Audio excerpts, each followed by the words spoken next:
A mówił, że mi się, kurde, nie uda włączyć. Powiedział, nie włączaj, nie uruchamiaj. Będziesz najgorszy miał później.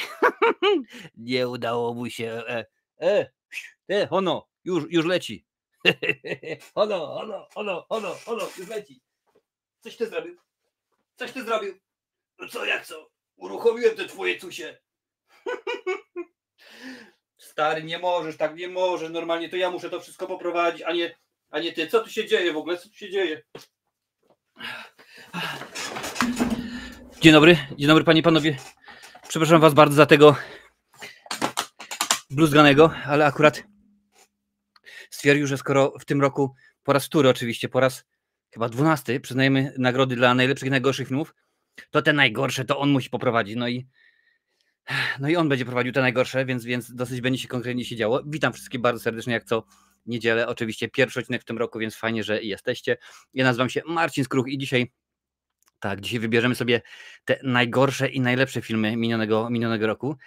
A sporo ich było, bo tak przygotowałem się do dzisiejszego odcinka, tak przejrzałem, żeby przygotować się do najgorszych i najlepszych. Słuchajcie, jeżeli chodzi o najgorsze jakieś propozycje, przyjąłem kryterium średnia 4.0 i niżej. Oj, mnóstwo parę tych filmów, także witam bardzo serdecznie. Jerewanicz, cześć, witam, że jesteś, fajnie, że wbiłeś. Wiktor, cześć, mnie dzisiaj nie będzie, ale wszystkiego dobrego. PS Best of the Year 23 is Oppenheimer. Zobaczymy. Kasia, witam cię bardzo serdecznie, dobry wieczór wszystkim, jest Jurek. Witam bardzo serdecznie. Słuchajcie, zanim przejdziemy do głosowania, do waszych propozycji w ogóle, no to oczywiście kilka spraw, no co tu dużo mówić, kilka spraw porządkowych. Po pierwsze, jesteście niesamowici i dziękuję wam bardzo, że byliście na odcinku świątecznym, charytatywnym. Mam nadzieję, że quiz wam się podobał, filmowy. Goście dopisali, zebraliśmy dużo pieniądzów. I sprawa taka, jeżeli chodzi o nagrody, panie i panowie, to tutaj mam zaznaczone, prosiłem, żeby się do mnie odezwać, no i oczywiście mnóstwo się osób do mnie nie odezwało, więc bardzo mi przykro, ale te nagrody już nie będą wysyłane. Powiem w ten sposób, filmy wygrał Ormando jutro ma już być u ciebie film, a jeżeli chodzi o Daisy B, The Walk będzie 20-23 styczeń, bo to jakoś tak wygląda mniej więcej. Oczywiście książek jeszcze nie dostaliśmy, więc będzie po raz wtóry komunikacja z wydawnictwem Mięta. Mam nadzieję, że będzie w porządku. Oczywiście na bilety czekamy, bo tak jak mówiłem, dzisiaj jest 7, bilety dopiero będą, Best Film będzie miał od 12, bo Frank ma premierę 19, więc tutaj się będę komunikował, ale w sumie poza tym wszystko jest ogarnięte. Dobrze, co dalej, panie i panowie? Nagrody powiedziane, no okej, ponieważ było rzeczywiście, tak się zdarzyło, że tuż przed świętami głosowaliście, wybieraliście kolejne kultowe horrory. Mówimy, w tym momencie oznaczamy, jest cykl naznaczony, później będzie cykl Koszmar minionego, Koszmar następnego i Koszmar tego 3 lata. Serialu nie będę omawiał, no ale wybieraliście, co będzie później. Wasze propozycje to były Gatunek, czyli Species, Martwa cisza, Dead Silence, Królik doświadczalny, Guinea Pig, Carrie, a także trylogia Matek Darek Argento, panie i panowie. I już wam śpieszę powiedzieć, że od 5. miejsca jak to wygląda. Na ostatnim miejscu bardzo mi przykro, Lancel, bo chyba ty jesteś wielkim orędownikiem filmu Gatunek, niestety tylko 5% głosów. Na przedostatnim miejscu 6% głosów Królik doświadczalny, później 13% głosów, 3. miejsce trylogia Matek Dario Argento i na pierwszym miejscu z wielką przewagą 52% waszych głosów uzyskuje, panie i panowie, film pod tytułem Martwa cisza. Jest to oczywiście film Jamesa Wana, więc ten film będzie jak najbardziej omówiony w cyklu Kultowe Horrory. Ja wiem, że to jest tylko i wyłącznie jeden film, jedna produkcja. Cześć Jakub, witam cię, dziękuję bardzo za suba.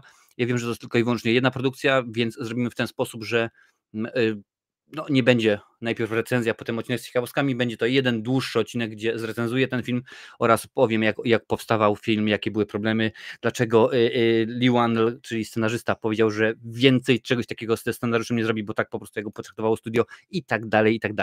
Film już jest obejrzany, także mam nadzieję, że będzie się dobrze bawić. Także to jest to, jeżeli chodzi o kultowe horrory. Dziękuję wam bardzo. Głosowanie zaraz zaczynamy. Ja zaraz powiem wam, jakie są zasady, ale to widzę, że dołączyło jeszcze kilka osób. Cześć Lancel, witam cię. Marcinie, panie i panowie, samych sukcesów na nowy rok. Również najlepszego wam. Cześć Adalet, witam cię bardzo serdecznie. Tutaj jest postalowy świr. Dziękuję bardzo. Mnie dzisiaj nie będzie. Miłego wieczoru. Dzięki Adaś, fajnie, że wbiłeś. Jak widzicie, Adaś jest wspierającym. Dobra, co miałem wam jeszcze powiedzieć? No chyba tyle. Słuchajcie, jedno mam pytanie do was, bo jak co roku robimy 10 najlepszych i najgorszych filmów. Był taki pomysł, ażeby to rozszerzyć. Żeby rozszerzyć jeszcze na najlepszego aktora, aktorkę oraz o najlepszą, najgorszą produkcję polską. Co myślicie? Dajcie znać, czy wam się ten pomysł podoba, co w ogóle, czy zostajemy tylko i wyłącznie przy filmach, czy będziemy się wybierać no, dalej w świat, że tak powiem, no co tu dużo mówić, w świat aktorski. Jak widzicie, jest mnóstwo filmów, tutaj, które się pojawiły, które Mikołaj przyniósł, albo po prostu, które kiedy moje dzieciaki sprzątały swój pokój, no to nagle stwierdziły: tato, my tych filmów już nie chcemy. Jak widzicie, to między innymi gdzieś Smurfy są, jest tutaj gdzieś coś o Wszechświecie, ale o tym nie dzisiaj, bo o tym dopiero za jakiś czas. Cześć Marcin, nomen omen imiennik, witam cię bardzo serdecznie, witam wszystkich bardzo fajnie. I Rewanż mówi, że mój pasi. Słuchajcie, zrobimy w ten sposób, panie i panowie, bo dzisiaj oczywiście jesteśmy po raz wtóry na YouTubie, Facebooku, Twitchu, Twitterze, w LX-ie oraz Instagramie, bo akurat tak się jakoś ładnie złożyło, że jesteśmy na tych wszystkich platformach, więc zrobię w ten sposób, ale tylko i wyłącznie na YouTubie. Zrobię w tym momencie ankietę.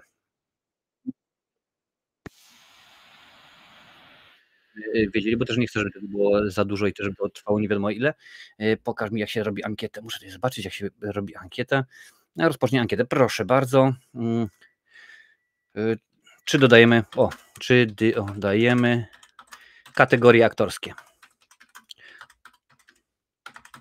Czy dodajemy kategorie aktorskie?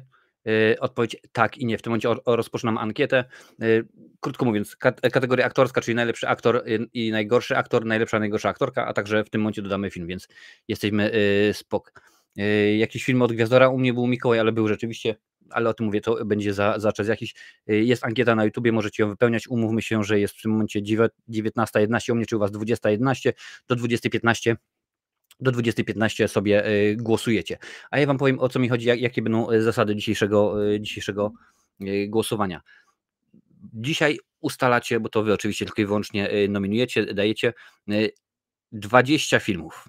20 filmów na dziesiątkę najgorszych i dziesiątkę najlepszych. I z tych 20 wybierzecie w drodze głosowania 10. Zrobimy w ten sposób, że ja sobie tutaj będę ładnie notował te wszystkie filmy.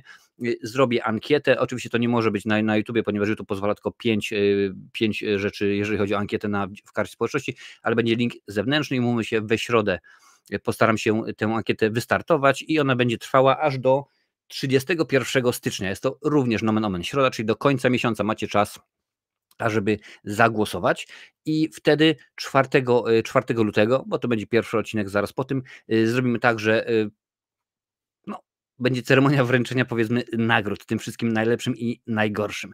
Tak to będzie wyglądało. Zaczniemy od dziesiątki najlepszej, bo akurat no, skoro ja jestem, a potem chcę być bluzgany Marcin, to niech on sobie potem przyjmie pałeczkę. Więc zaczniemy od dziesiątki najlepszej. Zrobimy w ten sposób. Ja podam pierwszy tytuł akurat, potem wy będziecie podawali. Jeżeli macie jakiś film, który uważacie, że jest najlepszy, że taki rzeczywiście, który trzeba polecić, bo to jest kino, którego no, nie można nie, wpisujcie w komentarz, ja będę tutaj go wyświetlał gdzieś tam na komentarzu i jeżeli taki film dostanie jeszcze 2 osoby, powiedzą tak, ten film rzeczywiście jest dobry, zostaje wpisywany na listę. I jest tylko tak naprawdę jeden warunek. Ten film musiał mieć przypominam, polską premierę pomiędzy 1 stycznia a 31 grudnia 2023 roku. Nieważne, naprawdę, czy było to kino, czy była to platforma streamingowa, nieważne jaka, ważne, żeby ten film miał polską premierę. Dlatego też robimy 20 filmów plus powiedzmy 1, może 2 damy zastępcze, w razie gdyby się okazało, że o proszę bardzo, ten film miał premierę 20 grudnia, ale w Polsce dopiero 1 stycznia, więc taki będą. Pomysł był w zeszłym roku, właściwie myśleliście Złoty Marcin i Zardzewiały Marcin. Nie, stwierdziliśmy chyba, że Złoty Marcin i Brązowy Marcin. Złoty Marcin i Brązowy Marcin. Złoty Marcin wiadomo, że no, najlepszy film, a Brązowy Marcin, no to wiadomo dokładnie też jak to rzeczywiście wygląda. Więc tak to będzie, panie i panowie, wyglądało tym razem. Jeżeli oczywiście zdecydujecie się, bo tutaj widzę, że dużo jest osób, które chce jak najbardziej na tak. Jeżeli zdecydujemy się na aktora, to trzeba będzie podać za jaką rolę.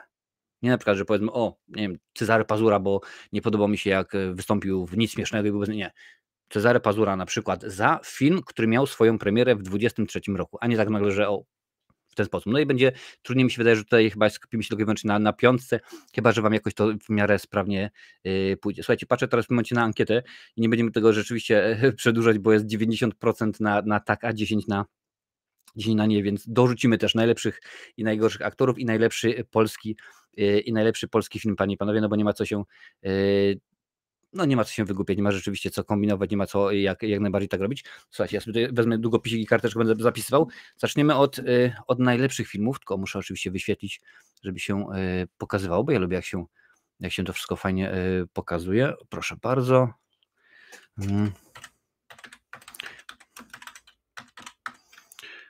Proszę bardzo, dobra. No oczywiście wyświetla się. Tak, słuchajcie, teraz najlepsze. Będziemy mówić o najlepszych filmach, więc czekam na wasze propozycje i ja wystartuję.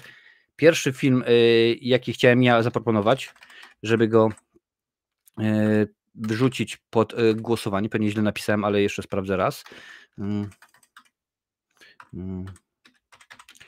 Tak, pierwszym filmem, którym ja chciałem zaproponować, jest Oppenheimer. Wydaje mi się, że to jest rzeczywiście bardzo dobre kino, że to jest rzeczywiście film warty polecenia. Najlepsze sobie tutaj zapiszę ładnie i czekam na wasze propozycje. Czy uważacie, że Oppenheimer to jest kino, które no rzeczywiście warto polecić, że rzeczywiście, przypominam, to są tylko i wyłącznie nominacje, bo to są tylko nominacje, no, potem będziecie wybierali wy.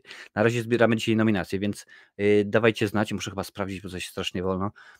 Zgadzam się, Jurek tutaj pisze, że zadzwoni dodaj do listy, więc jest drugie potwierdzenie, więc jeszcze jedno potwierdzenie na Oppenheimera i w tym momencie będziemy umieszczać go na liście, żeby rzeczywiście było Lancel. Nie głosuję na filmy, których nie widziałem, a tego nie widziałem jeszcze bardzo dobrze. Ja Oppenheimera nadrobiłem ze 2 tygodnie temu, wiesz, też akurat jak była premiera polska tego filmu, to ja byłem niestety na urlopie i umknął mi, zresztą dużo filmów mi umknęło, tak teraz nadrobiłem, chyba w zeszłym miesiącu również nadrobiłem Mission Impossible. Proszę bardzo, tutaj jeszcze dorzuca Tomek, że jak najbardziej, więc pierwszym filmem jest Oppenheimer. Słuchajcie, teraz czekam na wasze propozycje, co wy byście uznali, że powinno się znaleźć na tej liście najlepszych filmów. Przypominam, że zbieramy 20 waszych propozycji i z tych 20 wybierzecie, także czekam, tutaj patrzę. Irwanicz, tak, film jest super pod względem. I tutaj, no, cześć, witam cię bardzo Marcel, cześć, witam Kudłatę recenzję. Słuchajcie, jest propozycja od Jerewanicza, Godzilla Minus One. Też jeszcze, słuchajcie, znalazłem, ten film jest dostępny w kinie oddalonym o 200 km ode mnie, po prostu masakra, ja muszę czekać, no niestety, bo jestem go wam winien w cyklu Potworne Filmy, żeby go mówić, no, ale muszę poczekać, aż będzie na VOD, więc teraz zbieramy głosy na film Godzilla Minus One. Jest jeden Jerewanicz, poczekuje, Jerewanicz po raz pierwszy, wróć, Godzilla Minus One po raz pierwszy, dajcie znać, jak to u was wygląda, czy myślicie, że to jest rzeczywiście dobry, Lancel, mam twoją propozycję, ona pójdzie jako kolejna. Także w tym momencie, czy według was Godzilla Minus One to dobry film? W tym momencie jest jedna osoba i będę odliczał do 3, tak jak to ma na aukcjach. Jeżeli się nie zgodzimy, nie pojawią się pozostałe osoby, które twierdzą, że tak, to film będzie odrzucony. Godzilla Minus One po raz pierwszy.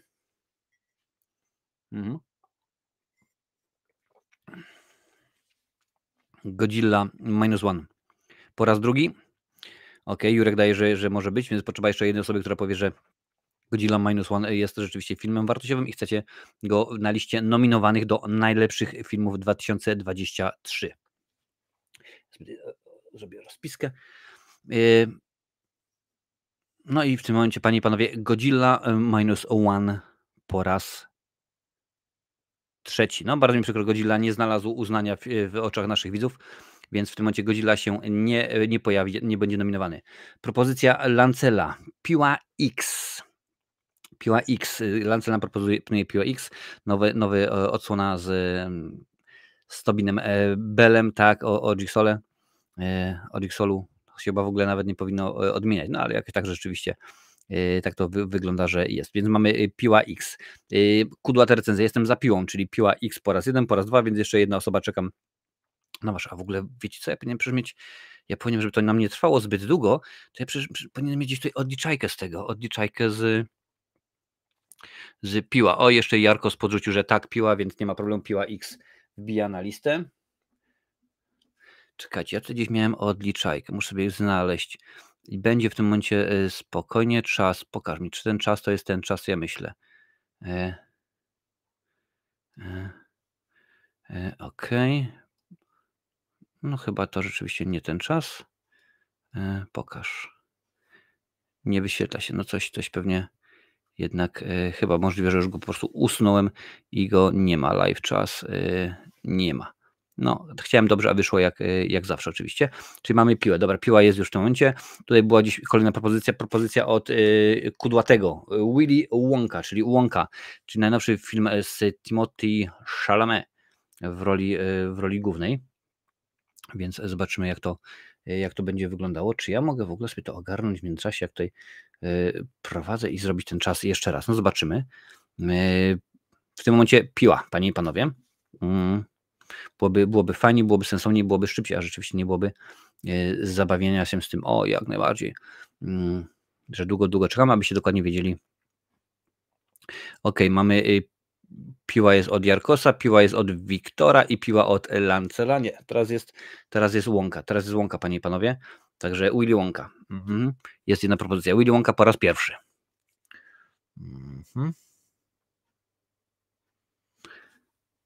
Willy Wonka po raz drugi.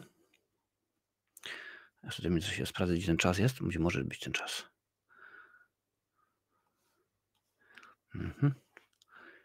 Willy Wonka. Czekajcie, mi zniknął, bo oczywiście w tym momencie na chwilę nie mam tego. Willy Wonka po raz trzeci. Bardzo mi przykro, Willy Wonka nie znajdzie się na liście, bo rzeczywiście go nie poparliście. Sekundkę, będzie czas, to będzie mi się wydaje sensowniej i będzie bardziej przejrzyście. Słucham waszych dalej propozycji. Tutaj była Piła, tutaj Wonka, proszę bardzo. Tomasz Łysiak wrzucił propozycję, panie i panowie. Tomasz Łysiak proponuje Across the Spider-Verse. Spider-Man Across the Spider-Verse. Dajcie znać, co myślicie, czy podobał wam się ten film. Teraz głosujemy właśnie na Spider-Mana. A ja tutaj zobaczę, bo czas mi się tutaj powinien pokazać. Proszę bardzo. I jest czas. Może jakoś przesunąć. Ale na razie zatrzymamy ten czas, bo to musi być wiadomo, o co chodzi z tym czasem. Nie to. Dobra, na razie zostanie tak, jak jest. Czekajcie, wyłączę czas. A miało być dobrze, a wyszło jak zawsze, oczywiście. Pokaż mi ten czas. Albo jest to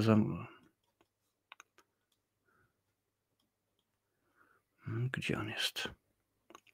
No dobra, słuchajcie, jest Spider-Man, tutaj był. Spider-Man od Tomasza Łysiaka, się chwileczkę zawiesiłem i już tutaj patrzymy, jest jeden. I Jakub dorzuca, że jak najbardziej. I jest. Spider-Man poprzez multiversum. Dobrze.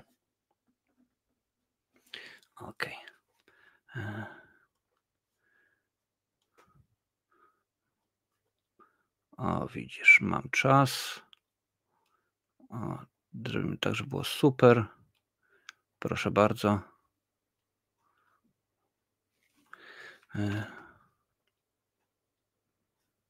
Słuchajcie, zrobimy w ten sposób. Ja tutaj będę miał ładnie w rogu czas. Nie, pauza, spokojnie. I będzie w ten sposób, że każda propozycja dostanie 30 sekund. Jeżeli w ciągu 30 sekund nie padną, że powiem, 3 osoby wspierające, no to będzie dalej. Dobra, lecimy dalej. Skoro już jest Pajęczak, to lecimy dalej. Ktoś tutaj, proszę bardzo, ja tak po kolei patrzę. Jarkos proponuje komedię bez urazy. Bez urazy jest taka propozycja od Jarkosa, więc panie i panowie, czas start. Macie 30 sekund. Kto popiera bez urazy? Tutaj na razie widzę. Tak, jest. Aktualizacja kolekcji będzie w przyszłym tygodniu, bo akurat jest tego dosyć sporo, a dzisiaj inne rzeczy. Także jeżeli dojdzie licznik do 30, nie będzie potwierdzonych filmów bez urazy, lecimy dalej. Akurat tak będzie w miarę szybciej. Na razie głosujemy na najlepsze, panie i panowie, na najlepsze. 30. Bardzo mi przykro, bez urazy nie wchodzi do listy nominowanych na ten rok. Jurek Piechota porzuca nam Trolle 3, więc panie i panowie, kto jest za tym, ażeby Trolle 3 były nominowane do nagrody Złotego Marcina, jak to ładnie żeście zresztą wybrali, czyli najlepszego filmu 2023 roku. Trzeba po prostu tylko wpisać w komentarzu Trolle 3 albo popieram i w tym momencie będzie. Macie na to 30 sekund. Ok, tutaj widzimy, co to jest. Dobra, to na razie rzeczywiście Trolle 3 też nie znajdują waszego, że tak powiem, uznania. Ale zobaczymy, może się za chwilę to coś zmieni.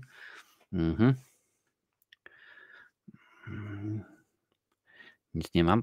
Przypominam, że dzisiaj jesteśmy na wielu platformach. Dobra, minęło 30 sekund. Nikt nie wsparł Trolli 3. Bardzo mi przykro, Jurku. A nie to. Bardzo mi przykro, ale okej. No niestety, Trolle 3 się nie znalazły w tej liście. Słuchajcie, ja wam podrzucę teraz może propozycje, bo tak nieśmiało je dajecie. To tutaj sobie przeglądam sobie Filmweb. Jest taki film ze stycznia, panie i panowie, Duchy Inisherin. Duchy Inisherin, taki nosi tytuł. Jest to oczywiście film oscarowy. Ja wiem, że rzeczywiście to było już troszeczkę późno, bo Oscary były w zeszłym roku, no ale to też akurat jakoś tak było, Oscar był za 22 rok, no ale rzeczywiście my tak jakoś. Czy inne platformy głosują? Tak, inne platformy, wszystkie platformy głosują. Ja tutaj mam w tym programie, którego używam, czyli Restream, pokazuje mi się komentarze z poszczególnych platform. Na przykład w tym momencie tutaj pokażę ci, podświetlę, gdzie jest to. To jest, podświetlę twój komentarz. Widzisz, przy twojej ikonie jest taki mały znaczek YouTube'a. Jeżeli będzie komentarz z innej platformy, to pokaże się znaczek Facebooka, znaczek Twitcha, Twittera, Instagrama i tak dalej, i tak dalej. Nie. Także to rzeczywiście będzie w ten sposób i nie ma z tym najmniejszego problemu. Słuchajcie, jest propozycja od Jarkosa, horror Mów do mnie, czyli Talk to Me, o tej ręce. Za chwilę sobie wrócimy może do mojej propozycji. W tym momencie wrzucamy, panie i panowie, horror Mów do mnie, Talk to Me o rączce. Dajcie znać, czy wam się ta rzeczywiście propozycja podoba. Także spokojnie, macie na to jeszcze 20 sekund. Potrzebuję jeszcze, żeby 2 osoby napisały Mów do mnie. I w tym momencie ten film trafi pod głosowanie. Na razie przypominam, mamy Oppenheimera, mamy Piłę X i Spidermana poprzez multiversum.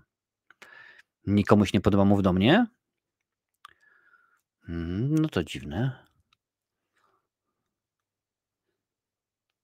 Aż nie wierzę, panie i panowie, aż nie wierzę, że rzeczywiście wam się Mów do mnie nie podoba. Myślałem, że to rzeczywiście będzie produkcja, która będzie miała wasze uznanie. No a to jakoś tak wyszło, że niekoniecznie. A może rzeczywiście...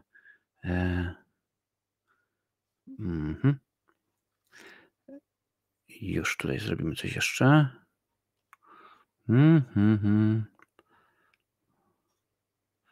Słuchajcie, bo te 30 sekund tak szybko... Dobra, to zrobimy to jeszcze raz. Replace. Słuchajcie, sprawa jest taka, bo to przypomnę, bo tutaj Lancy pisze, że nie widział. Motyw jest taki. O co chodzi? Bo robię wam też dłuższy przy okazji czas, bo też rzeczywiście 30 sekund tak szybko mija. Motyw jest taki, za każdym razem jak na przykład ktoś poda propozycję, na przykład Jarkos podrzucił Mów do mnie, to chodzi o to, żeby 2 różne osoby napisały tak, popieram ten film jak najbardziej, albo Mów do mnie, nominacja i to wszystko. Jeżeli będę miał takie 3 nominacje, czyli w sumie Jarkos dał nazwę filmu, jeszcze 2 osoby poparły tenże film, to wtedy jak najbardziej ten film będzie nominowany. Zbieramy 20 filmów do nominacji. Muszą być premiera pomiędzy 1 stycznia a 31 grudnia 2023 roku, bo rzeczywiście tak to jest. I dodatkowo tutaj widzę, że rzeczywiście, że czasu jest mało, no to dodaję wam, będzie w sumie minuta. Stop, jeszcze nie. Minuta będzie na to, ażeby rzeczywiście zagłosować. Więc w tym momencie jeszcze raz odpalimy Mów do mnie. I jeżeli chcecie, ażeby Mów do mnie trafiło na listę nominowanych filmów, najlepszych filmów 2023, wpisujcie. I tutaj widzę, że Adalet pisze, nie widziałam, to nie głosuję. Bardzo mądrze. Słuchajcie, w tym roku w końcu się pojawi 10 moich najlepszych filmów i najgorszych oczywiście, które widziałem w 2023 roku i Adalet, ta lista będzie również zaskakująca, bo rzeczywiście gro filmów mi gdzieś tam przyszło obok nosa, ale po prostu z tego też niestety tematu, że Bardzo mi przykro, ale w kinie u mnie tylko są pokazywane jakieś wielkie hity typu The Marvels i tak dalej, i tak dalej. Także słuchajcie, macie jeszcze 20 sekund na to, żeby potwierdzić, czy chcecie Mów do mnie nominowany do najlepszych filmów. Mów do mnie, dziękuję bardzo. Jakub Chałupniczak popiera Mów do mnie, więc w tym momencie jeszcze jedna osoba musi pisać Mów do mnie w ciągu najbliższych 10 sekund i Mów do mnie będzie nominowany do listy najlepszych filmów. Wiktor dorzucił w ostatniej chwili. Proszę bardzo, jest tak, Mów do mnie. Czyli Mów do mnie trafia na listę. Mów do mnie. Lista nominowanych. Słuchajcie, dobra, tutaj widzę, że wrzucacie propozycje. Bardzo mnie to cieszy. Jest propozycja od Jurka Piechoty. Rebel Moon Zacka Snydera. Słuchajcie, wrzucam, wpisujcie. Nie ma problemu. Ja wiem, że to jest film netflixowski, ale powiedziałem wam, nie ma problemu. Może to być film netflixowski, amazonowy, film, który miał swoją premierę na CDA. Premium nie ma dla mnie znaczenia, po prostu będę miał polską premierę pomiędzy 1 stycznia a 31 grudnia. Dobra. Jest jednak, czyli są jeszcze 2 osoby. Teraz dałem minutę czasu macie, także możecie spokojnie odliczać razem ze mną i jeżeli się zgadzacie, to nie. Tutaj widzę, że są kolejne propozycje, jest Noc Dziękczynienia, jest Mission Impossible, zaraz będziemy je dorzucać, spokojnie. Popieram, Lancel popiera Rebel Moon, więc w tym momencie jeszcze jedna osoba, która popiera Rebel Moon i trafi on do nominowanych najlepszych filmów roku 2023. Zaraz potem wrzucimy, widzę tutaj Lancel, również twój film, który podrzucasz, czyli Noc Dziękczynienia. Czy ktoś jeszcze coś do Rebel Moon? 3, 2, 1, 0 i jak się kończy czas, skończył się czas. Nikt, więc Rebel Moon, bardzo mi przykro, Jurku, Rebel Moon nie wchodzi. Lancel podrzuca Noc Dziękczynienia, panie i panowie. To dopiero rzeczywiście dziwny film, bo jeżeli rzeczywiście widzieliście, to można powiedzieć, albo ten film był rzeczywiście świetny, albo ten film był rzeczywiście bardzo beznadziejny, więc w tym momencie patrzcie, znowu czasu nie włączyłem. Więc w tym momencie to zależy.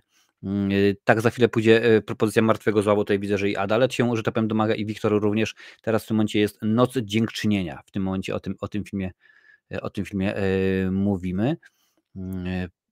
Bardzo mnie cieszy, że właśnie, że jest. Popieram Noc Dziękczynienia. Paweł pisze Nakonowski. Tutaj jak najbardziej i Jarkos również, także w tym momencie mamy już, panie i panowie, czyli Noc Dziękczynienia wchodzi na listę. Noc Dziękczynienia. Ok. Słuchajcie, mamy w tym momencie już 5 filmów nominowanych, czyli wybraliście póki co Oppenheimer, Piła X, Spider-Man poprzez multiversum, Mów do mnie i Noc Dziękczynienia.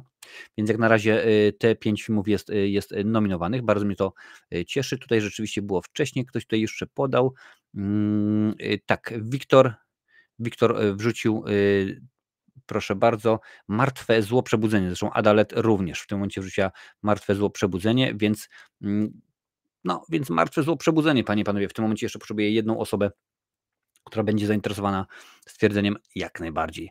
Martwe Zło Przebudzenie to jest jeden z 20 najlepszych filmów minionego roku i chciałabym, ażeby rzeczywiście zaszedł wyżej. Dziękuję za propozycję.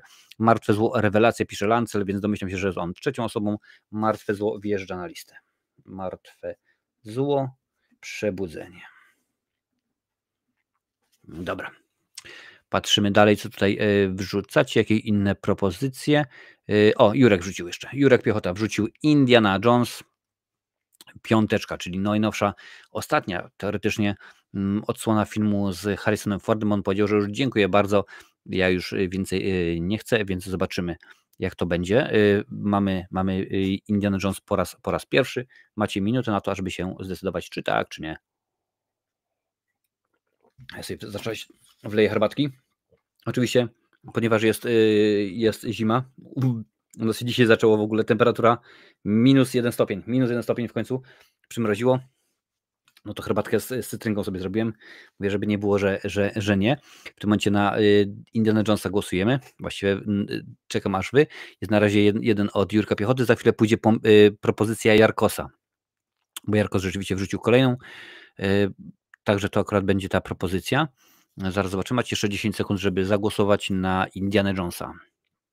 Na razie głosujemy na najlepsze filmy, na najlepsze, najgorsze będą później. Dobra, bardzo mi przykro, Jurku, Indiana Jones spada, niestety nie ma zainteresowania, ale Jarko nam podrzucił inną kontynuację, czyli Krzyk ostatni, czyli Krzyk 5 albo 6, 6 chyba już rzeczywiście.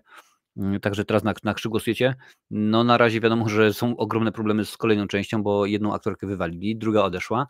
W tym momencie reżyser również odszedł, bo tam były jakieś zobowiązania kontraktowe i miało się zacząć wtedy, a nie wtedy, no ale niestety studio przedłuża, studio kombinuje, coś wymyśla, więc nie ma. Więc w tym momencie tutaj widzę, że Adalet dodała Krzyk, Lancel dodał Krzyk, Katarzyna tak, żeby jak najbardziej Krzyk 6, to nawet nie będziemy odliczali do końca, bo nie ma rzeczywiście potrzeby. Tutaj chyba trochę widzę, że pół żartem, pół serio, ale wrzucę.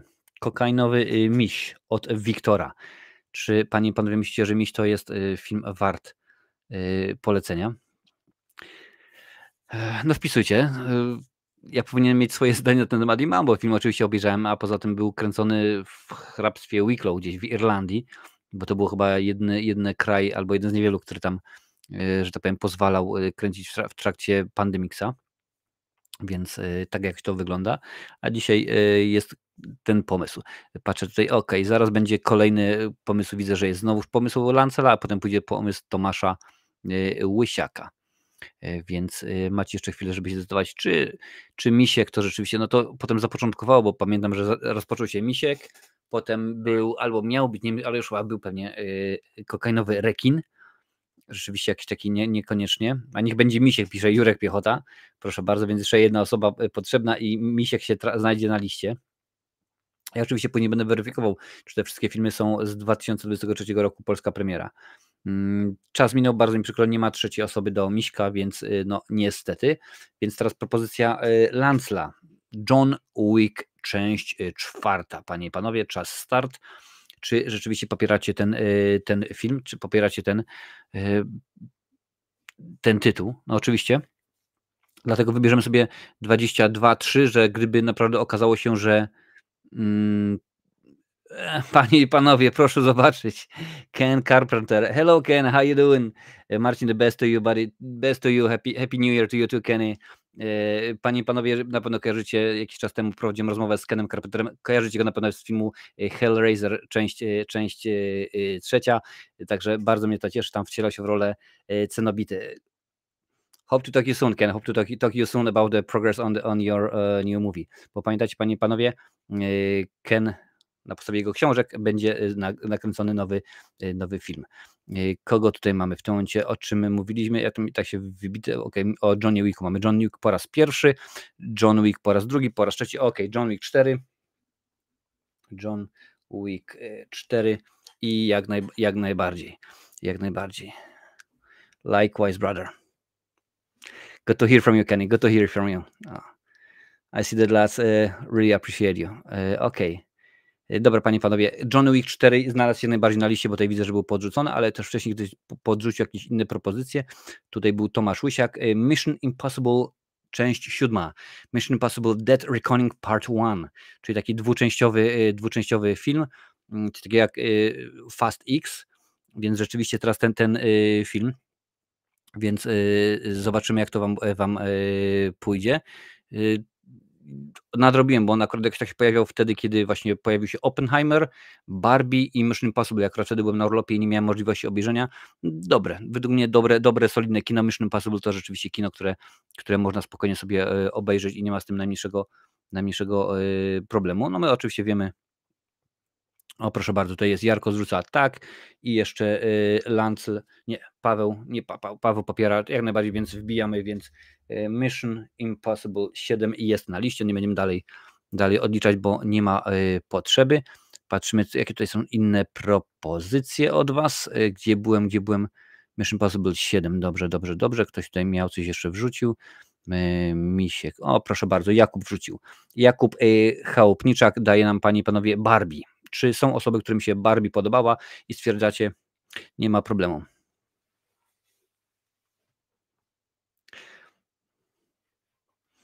No worries, Ken. Talk to you soon.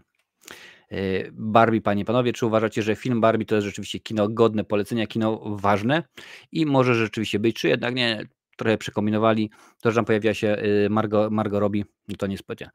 Paweł pisze, Paweł Nakonowski, no okej, popieram, czyli mamy dwie i jeszcze jedna osoba, która popiera Barbie i wtedy będziemy mogli powiedzieć, że Barbie znajdzie się na liście nominowanych.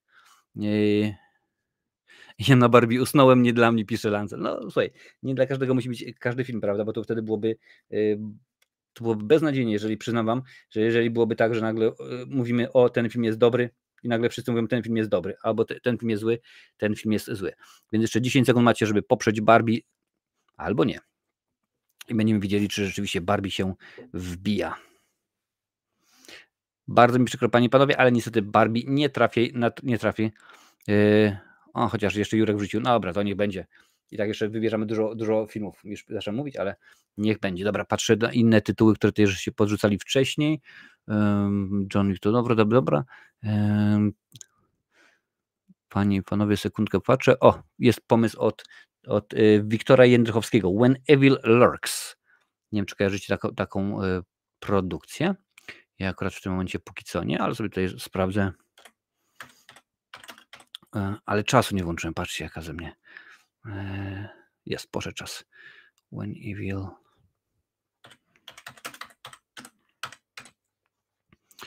When Evil Lurks. Proszę bardzo, jest to film z 2023. Tak, 9 września, światowa premiera. Zobaczymy. Może się okazać, że ten film na przykład nie miał polskiej premiery, co? Może być wtedy zabawnie. Więc When Evil Lurks. Pamiętajcie też, że to, że film miał swoją premierę na przykład światową, bardzo często jest tak, na przykład tak mamy teraz w styczniu, w lutym, że gro filmów, na przykład, które miały swoją premierę rok temu nawet, światową, dopiero teraz się pojawiają u nas w kinach, więc to musicie z tego też sprawdzać. Ale oczywiście to będzie wszystko korygowane, dlatego właśnie bierzemy 22-23 tytuły, ażeby móc potem ewentualnie film wywalić i zastąpić go czymś ciekawszym, więc When Evil Lurks to jest w tym momencie propozycja od Wiktora, więc jeżeli macie jakieś swoje inne jeszcze pomysły, które byście chcieli dać do listy najlepszych filmów, to dawajcie, wrzucajcie. Będziemy o nim mówić. No bardzo mi przykro, Wiktor, ale niestety ten film nie uznał uznania, nomen omen. Ja podrzucam wam kolejną propozycję, czyli po raz wtóry Duchy Inisherin, The Banshee of Inisherin z rewelacyjnym Colinem Farrellem i Brendanem Gleesonem, jeżeli mnie pamięć nie myli. Mam nadzieję, że mnie nie myli. Tak, Brendan Gleeson, jeszcze Kerry Condon, Barry Keoghan, także rzeczywiście i Pat Short, komik, ale akurat rzeczywiście troszeczkę inny. Potem Jurku pójdzie twoja propozycja. W tym momencie, panie i panowie, Duchy Inisherin. Cały czas zapominam o zegarze. Dobra, mamy minutę na Duchy Inisherin.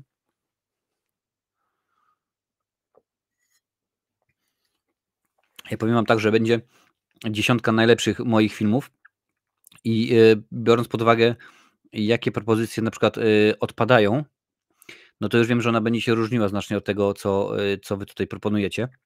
Ale właśnie na tym to polega, że to będzie moja 10, a tutaj tę 10 przedstawię za miesiąc i ona będzie wasza, tylko i wyłącznie widzów tego kanału, więc jest fajnie, pięknie. Dziękuję za wszystkie łapki w górę, bo rzeczywiście widzę, że jest dosyć dużo osób. Tutaj Tomasz Łysiak popiera Duchy Inisherin. Jest już 2 osoby, chociaż naprawdę ja proponowałem, więc jeszcze potrzeba 2 osoby i będą na liście najlepszych nominacji, jak najbardziej. 10 mamy do tej pory produkcji, więc będziemy wiedzieli, co się będzie działo. Ok. 5, 4, 3, 2, 1, 0 start. No niestety Duchy Inisherin nie wpadają na listę, ale za to jest propozycja od Jurka Piechoty. Znachor od Netflixa z Leszkiem Lichotą w roli nomen omen Znachora, więc dawajcie znać, czy Znachor według was to jest dobre kino, które warto polecić. Tak patrzę tutaj, co można jeszcze rzeczywiście, dużo było, akurat w minionym roku było dosyć dużo ciekawych filmów, które można byłoby rzeczywiście powiedzieć, o proszę bardzo, ja ten film lubię, ten film mi się podobał, bo to była ciekawa propozycja, ale dużo też było rzeczywiście gniotów, ale o tym w drugiej części naszego dzisiejszego odcinka. O proszę bardzo, widzę, że tutaj Lancel jak najbardziej, Adalet również, więc Znachor też się znajduje. To jest zaskakujące, że polski film tutaj się pojawia, ale bardzo mnie to oczywiście cieszy. Słuchajcie, mamy Znachora. Tutaj właśnie widziałem, że gdzieś był kolejny jakaś propozycja.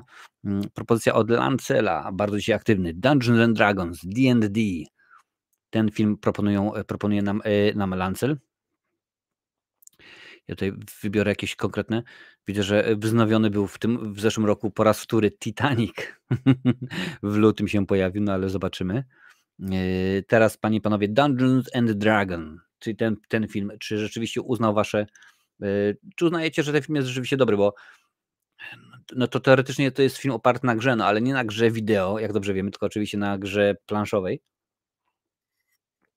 jeżeli można tak powiedzieć. No ale zobaczymy. D&D w tym momencie. Macie jeszcze 20 sekund, żeby zagłosować. Ja mam dla was kolejną propozycję. Kolejny film, który rzeczywiście warto byłoby polecić. Macie jeszcze 10 sekund na D&D.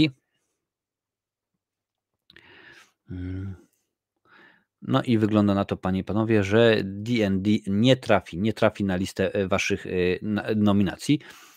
Dobrze, słuchajcie, ja mam taką inną propozycję dla was, a może ten film, może film Wieloryb no, z genialnym Brendanem Fraserem. Co myślicie o filmie Wieloryb? Czy rzeczywiście ta produkcja to dla was jest coś, co chcielibyście zobaczyć? Dajcie znać. W tym momencie mówimy o filmie Wieloryb. Czas leci czas jak najbardziej. Cierpiący na poważną otyłość nauczyciel angielskiego próbuje odbudować więź ze swoją nastoletnią córką. Jest to film Darrena Aronofskiego, faceta, który dał nam wiele rzeczywiście poważnych filmów, zacnych, więc mam nadzieję, czemu taki dziwny jakiś układ, ja to może bardziej tak z boku? O, proszę bardzo, tak lepiej mi się wydaje. Czy uważacie, że Wieloryb to jest rzeczywiście ważne, dobre, zacne kino? Ja wiem oczywiście, że on miał swoją światową premierę we wrześniu 22, ale w Polsce był dopiero w lutym 23. Widzicie, aż pół roku rzeczywiście było przerwy pomiędzy premierą światową, a premierą polską. No czasem tak się zdarza. No widzę, że odliczanie, panie i panowie, 4, 3, 2 i 1, 0. No bardzo mi przykro, ale widzę, że Wieloryb nie znalazł waszego uznania. Damy w ten sposób.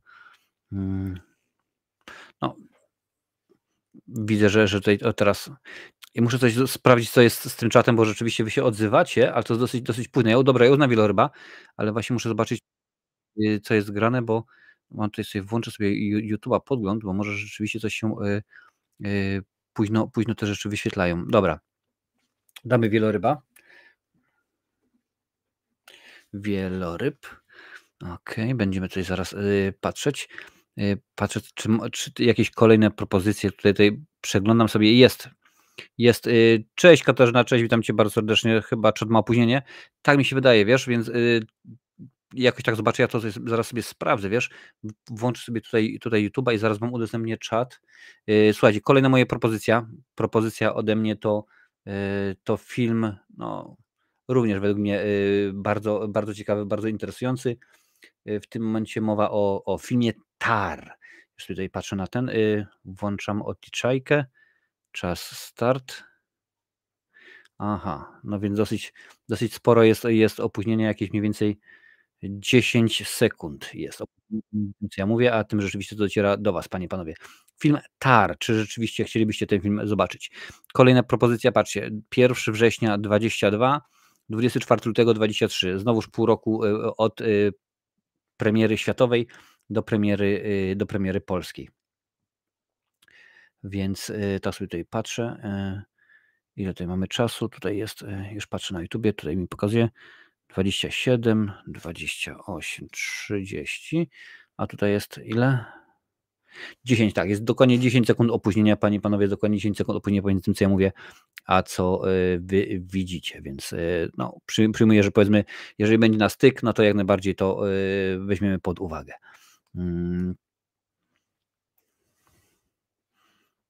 Okej, i widzę, że w tym momencie się czas już kończy. Dobra, Tar się nie pojawia. Okej, w porządku. Nie ma problemu. Tutaj patrzę na kolejne wasze propozycje. Na duchy, tak, duchy weszły. Na duchy były 2 łapki. Okej, duchy były 2 łapki, to może, dobra, nie będę sobie odkręcał, nie będę kombinował. Wpiszę. Duchy Inishirin. Dobra. Kto tutaj wrzucił kolejną propozycję? Bardzo dzisiaj aktywny Lancel, panie i panowie. Gran Turismo, czyli film o samochodach. Kto uważa, że Gran Turismo to jest produkcja, którą byłoby warto obejrzeć. Dobra, to widzę, że Jerewanicz podrzuca Adalet, a także kolejny Wiktor. Będę również tę produkcję brał pod uwagę. Mamy w tym momencie już 13 filmów, czyli jeszcze do 20, czy jeszcze 7 i potem 3, że tak powiem, zapasowe, 3 awaryjne filmy. Więc dawajcie znać, czy w tym momencie Gran Turismo to jest film, który byście chcieli, na który byście chcieli zagłosować. Czemu tak skacze? Przecież mam wyłączone to, co się dzieje w ogóle. Nie. Wyłączyłem przecież, no trudno, nie będę teraz kombinował. Gran Turismo. Pamiętam film, pamiętam też Need for Speed. Troszeczkę inna rzecz, bo inaczej potraktowali film.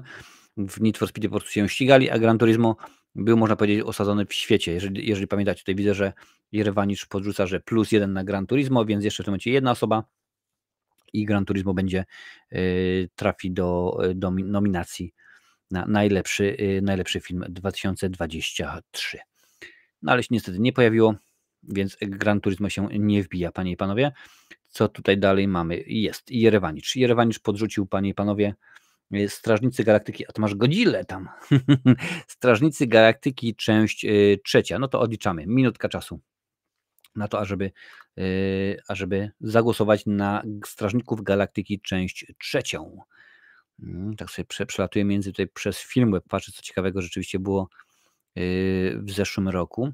Tutaj jest, Paweł już dorzucił na Strażników 1, więc w tym momencie jeszcze jedna osoba na Strażników i będziemy mieli kolejny film na naszej liście. Tak patrzę teraz, kokainowy misiek na Filmwebie ma 5,2 tylko i wyłącznie, więc różnie z tym było. No i Tomasz jeszcze dorzuca, że popieram Strażników Galaktyki, czyli Guardians of the Galaxy. 3 trafiają na naszą listę. Dobra. Ok, wyłączamy czas, bo nie ma potrzeby. Tutaj była kolejna propozycja od Adalet, Egzorcysta Papieża, fajny był. To jest oczywiście ta produkcja Netflixowa z Russellem Crowe w roli głównej, panie i panowie. Teraz o tym filmie pomówimy chwilę. Później się pojawia przy okazji najgorszych filmów pojawi się bluzgany Marcin i prosiłem, żeby za bardzo nie bluzgał, więc możliwe, że będzie dobrze, że okej, będzie w porządku. Niektóre takie patrzę, to perełki rzeczywiście były, że aż Puchatek krew mi od też cudowne kino, panie i panowie. Też nie wiem, czy widzieliście, są nowe informacje na temat myszki Miki, jeżeli chodzi o takie świetne perełki. Patrzę tutaj, premiera Egzorcysty Papieża to był 12 kwiecień, panie i panowie. Ocena na Filmwebie 5,9. Lancel dorzuca. Popieram, mi się podoba Egzorcysta Papieża, ale to nie Netflix. No to może mi się pomyliło, ale rzeczywiście wiem, że widziałem. Więc w tym momencie mamy jeszcze jedną osobę potrzebną, ażeby Egzorcysta Papieża wbił się na listę. Panie i panowie. Ja tutaj widzę, że Egzorcysta Papieża ode mnie dostał ocenę 6,0, 6/10. Okej, no czyli 2 osoby były do Egzorcysty Papieża, nie ma trzeciej, więc bardzo mi przykro. Niestety Egzorcysta Papieża nie wjeżdża na naszą listę. Wiktor nam podrzuca Super Mario Bros. It's me, Mario. Tak, dobra wersja, nie mówimy o tej z lat 90. z Bobem Hopkinsem, Johnem Leguizamo i Denisem Hopperem w roli wielkiego generała Kupy. O tym nie mówimy, teraz jest Super Mario Bros. Anno Domini 2023, panie i panowie. Wiem, że czasami tak jest ciężko wybrać te najlepsze filmy, ale pamiętajcie, na razie wybieramy tylko 20 waszych nominacji. Później to będzie już rzeczywiście ciężej wybrać. Jurek dorzuca +1, proszę bardzo, i tak samo dorzuca Jerewanicz, czyli Super Mario Bros. Wbija na listę. Super Mario Bros. Okej. Dobra. Ja tylko przypomnę, panie i panowie, włączę w międzyczasie zegar, że teraz wybieramy 20 nominacji do najlepszych filmów 2023. Spośród tych filmów przez miesiąc będziecie wybierali waszą najlepszą, ulubioną 10. Także dzisiaj tylko i wyłącznie nominacje do najlepszych filmów. Później oczywiście to się rzeczywiście zmieni. Kto tutaj po kolei? Proszę bardzo. Paweł Nakonowski dodaje film Martina Scorsese, Czas krwawego księżyca. To jest Netflix. O, tym razem się chyba nie pomylę, to jest rzeczywiście, mi się wydaje, Netflix. Leonardo DiCaprio, Robert De Niro, rzeczywiście obsada niesamowita, bardzo długi film. Tam pamiętam była afera przy okazji tego, że pokazywany był w kinach w Stanach Zjednoczonych i niektóre kina robiły przerwy, bo ludzie za długo, no i to się bardzo Martinowi nie podobało. Tutaj widzę Jurek Piechota dorzuca +1, także jeszcze jedna osoba na Czas Krwawego Księżyca filmu Martina Scorsese, którego filmu fanem nie jest Ridley Scott, bo stwierdził, jeszcze Tomasz dorzucił, więc Czas Krwawego Księżyca jak najbardziej. Czas Krwawego Księżyca. Ridley Scott stwierdził, że co to w ogóle jest. On zrobił jeden film, a ja w ciągu tego czasu zrobiłem 4 filmy. Także to jest lipa. No ale tak to rzeczywiście uznaję, to jeszcze widzę, ale dalej dorzuciła w porządku. Słuchajcie, to chyba mam nadzieję, że to jest puszczone tak na żart, ale niech będzie. Już wiem, co musi być. Zakonnica 2, pisze Jakub Chałupniczak. No ale dobrze, skoro pojawiła się nominacja, to niech będzie. Czy według Was Zakonnica 2 to jest świetna sprawa i rzeczywiście można polecić tenże film, czy jednak Zakonnica 2 to jest dno. No ja widziałem Zakonnicę 2 oczywiście. Na razie nic nie powiem na temat tego filmu. To jest jedna z tych produkcji, która mogłaby się zaraz pojawić pewnie i tu, no bo wiadomo, że akurat na tym kanale jest dosyć spore grono fanów horroru. No zobaczymy, jak to będzie. Zaraz Ridley może mieć swojego reprezentanta na liście, więc no zobaczymy, bo jest kilka. Na razie wybieramy, mówię, do najgorszej, a w sensie, że w tej drugiej gorszej. No to już zobaczymy, jak to będzie. Słuchajcie, jeszcze macie 10 sekund, żeby ktoś poparł Zakonnicę, a jak nie poprzecie, to nie będę płakał. Wiktor, Zakonnica 2 to raczej do tej drugiej listy. Zdecydowanie tak, zdecydowanie się zgadzam. I ja powiem Wam tak, ja też oceniam film w skali 1-10, czyli 1 to jest dno i 1-2 to są bluzgane recenzje, 10 to jest arcydzieło, 1-5 nie polecam, 6-10 polecam. Także Jakub, bardzo mi przykro, ale Zakonnica nie znalazła uznania. Patrzymy dalej, co tutaj jeszcze było wcześniej po drodze. Widzę, że jest Renfield. No niech będzie Renfield, proszę bardzo, czemu nie? To jest, widzę, Renfield od Wiktora i od Lancla, więc potrzeba jeszcze jedną osobę, która stwierdzi, że Renfield chciałbym, ażeby znalazł się na liście nominowanych do najlepszych filmów. Ja mam kolejne produkcje dla Was, jeżeli nie macie pomysłów. A dziś będzie ta gorsza lista? Tak, zaraz będzie, zaraz po tej będziemy robić listę najgorszych filmów, więc zbieramy jedną i drugą. Tomasz do rzucia Renfield, tak, czyli Renfield z Nicolasem Cage'em, który przeżywa swoją 55. młodość, zresztą jak Jackie Chan również, bo ostatnio widziałem film z nim w roli głównej, który mi się bardzo, bardzo podobał. Dream Scenario, nie mam pojęcia, czy przetłumaczono na polski, czy rzeczywiście jest tylko i wyłącznie taki jest tytuł. Nie, dobra, słuchajcie, patrzę dalej. Proszę bardzo, jest od Jarkosa. Może premiera kinowa styczniowa 2023 pod tytułem W trójkącie. Film pod tytułem W trójkącie. Więc wpisujcie, czy Wam się podoba. Ja spróbuję go znaleźć w międzyczasie. Zobaczymy, czy rzeczywiście ten film jest. Znalazłem w trójkącie 2022. Jeżeli to mowa oczywiście o filmie Triangle of Sadness, to są 22, ale polska premiera oczywiście pół roku później, 6 styczeń 2023. Panie i panowie, mowa o tym filmie Triangle of Sadness. Szwedzko-brytyjsko-francusko-niemiecko-amerykańsko-turecko-duńsko-grecko-szwajcarsko-meksykański film. Tak, po utonięciu luksusowego jachtu młoda para walczy z pozostałymi pasażerami o przetrwanie na bezludnej wyspie. Obsada no, bardzo ciekawa, bo jest i Harry Dickinson, ale jest też Woody Harrelson, panie i panowie. Jest rzeczywiście innych mnóstwo ciekawych osób. Więc mamy w tym momencie pierwszą osobę. Tutaj jeszcze widzę, że Jurek dorzuca w trójkącie OK, czyli jeszcze jedna osoba, która stwierdzi, że w trójkącie to jest rzeczywiście propozycja, którą chciałbym na tej liście, ażeby się znalazła. No to jeszcze czekam. 3, 2, 1, 0. No bardzo mi przykro, ale w trójkącie niestety nie łapie się na naszą listę. No zdarza się, nic się nie dzieje oczywiście. Słuchajcie, miałem tutaj kolejną propozycję, którą chciałem Wam podrzucić i zobaczymy, co Wy na ten film powiecie. Bo się boi. Bo is afraid, panie i panowie. Ari Astera, tutaj wrzucę w tym momencie od razu odliczajkę. Więc czy rzeczywiście to jest film dla Was? Ari Aster oczywiście w rolach Reżyseria w rolach głównych oczywiście Joaquin Phoenix, Patty LuPone, Amy Ryan, Nathan Lane, Kylie Rogers, więc rzeczywiście, czy uważacie horrorowa komedia, 21 kwietnia, to akurat i tu o tym samym porze. To widzę, że jest pomysł od Jurka jak najbardziej i od Lancla i od Jerewanicza, będziemy zaraz je odczytywać. Czy uważacie, że Bo się boi, bo, w sensie, bo po polsku się pisze bo, a po angielsku B-E-A-U, to jest imię, tak samo jak między innymi Bo Bridges, czyli brat Jeffa Bridgesa, syn Lloyda Bridgesa. Zaraz, Jurku, zaraz wam powiem, jak to wygląda wszystko. Jak to wygląda po tym głosowaniu, po tym Bo się boi, ale widzę, że chyba ten film nie znajdzie waszego uznania, więc teraz jeszcze jest kilka sekund. 4, 3, 2, 1. Dobra, nikt nie wbijał na Bo, więc panie i panowie, powiem wam, jak wygląda sytuacja, bo tutaj się między innymi Jurek dopytywał. W tym momencie mamy 17 filmów. Już wam mówię, co było nominowanych do najlepszego filmu 2023 roku. Oppenheimer, Piła X, Spider-Man poprzez multiversum, Mów do mnie, Noc Dziękczynienia, Martwe Zło Przebudzenie, Krzyk 6, John Wick 4, Mission Impossible 7, Barbie, Znachor, Wieloryb, Duchy Inishyryn, Strażnicy Galaktyki część 3, Super Mario Bros., Czas Krwawego Księżyca oraz Rainfield.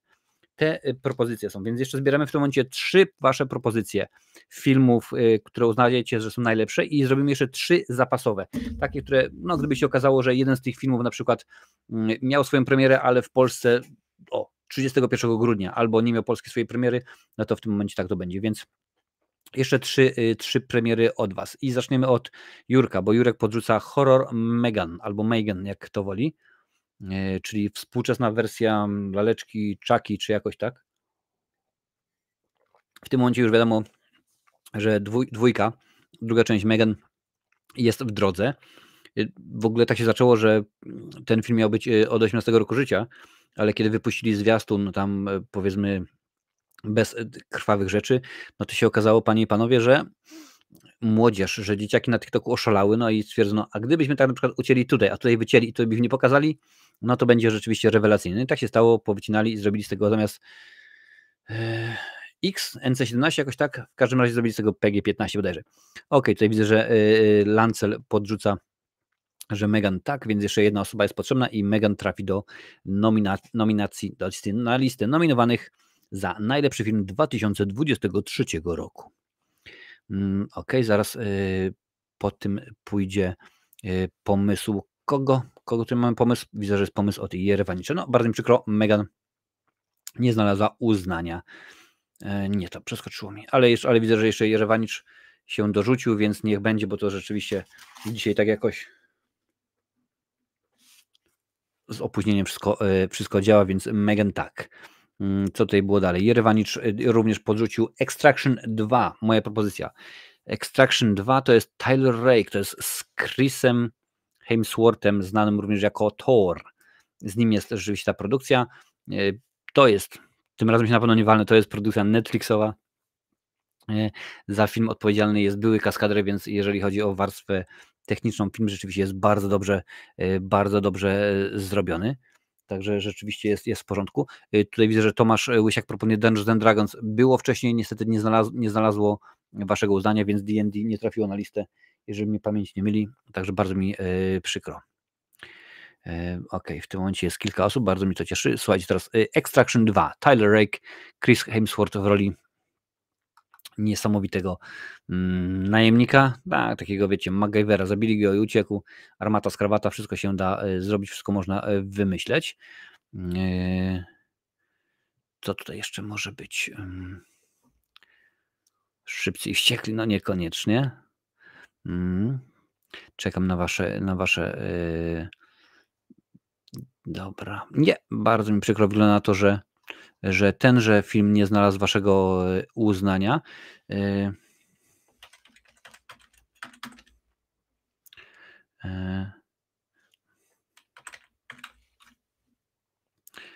Dobra, czy mamy coś jeszcze? Słuchajcie, ja mam propozycję dla was filmu kontrowersyjnego w Polsce. Filmu Agnieszki Holland, czyli Zielona Granica. Co myślicie o Zielonej Granicy, panie i panowie? Czy rzeczywiście ta produkcja wam się podoba? 4,3, ocena bardzo niska, a wśród krytyków 7,3, więc jest bardzo skrajna. Polsko-czesko-francusko-belgijska koprodukcja. Więc jak najbardziej. Ja tego filmu niestety nie widziałem. Dobrze wiecie, że z polskimi filmami mam problem. Jest dostępny na VOD, ale na jakim? Moje kino, Polsat Box pod Baranami, Kanal Plus tutaj nie działa bez VPN-u, to akurat już sprawdzałem. Kogo mamy? Maja Ostaszewska, w rolach głównych Tomasz Włosok, więc czy Zielona Granica to jest kino dla Was? Mamy w tym momencie jeszcze 2 miejsca na liście i będziemy zbierać jeszcze 3 filmy zapasowe, że tak powiem. A czas się już skończył, czy ja w ogóle go nie włączyłem? Chyba się już skończył, co? No jak skończy się i nie uznaliście Zielonej Granicy, no to lecimy dalej. Czy macie jakieś jeszcze, panie i panowie, propozycje, które rzeczywiście według Was są godne polecenia, które byście chcieli, no co tu dużo mówić, aby trafiły na listę 20 najlepszych filmów minionego roku, nominacje. Oczywiście póki co zbieramy nominacje. Tutaj patrzę, ok, jest Spider-Man, ale Spider-Mana rzeczywiście mieliśmy już oporządzonego, więc akurat to jest dobrze. Dziwne się, że akurat nikt nie wrzucił Flasha, ale to akurat pewnie może Flash trafić na tę drugą listę, bo filmy komiksowe nie miały dobrego roku tym razem. No zdarza się, no co tu dużo mówić. Jest Indiana Jones, ale w tym momencie jestem na lipcu, tak sobie przeskakuję szybciutko i staram się coś Wam wyłowić dla Was. Jakąś produkcję, którą można byłoby... O, tutaj widzę też, że dosyć w miarę dobra ocena, panie i panowie. Między nami żywiołami, czyli Elementals. Taka jest propozycja. Zobaczymy, czy Wam się to spodoba.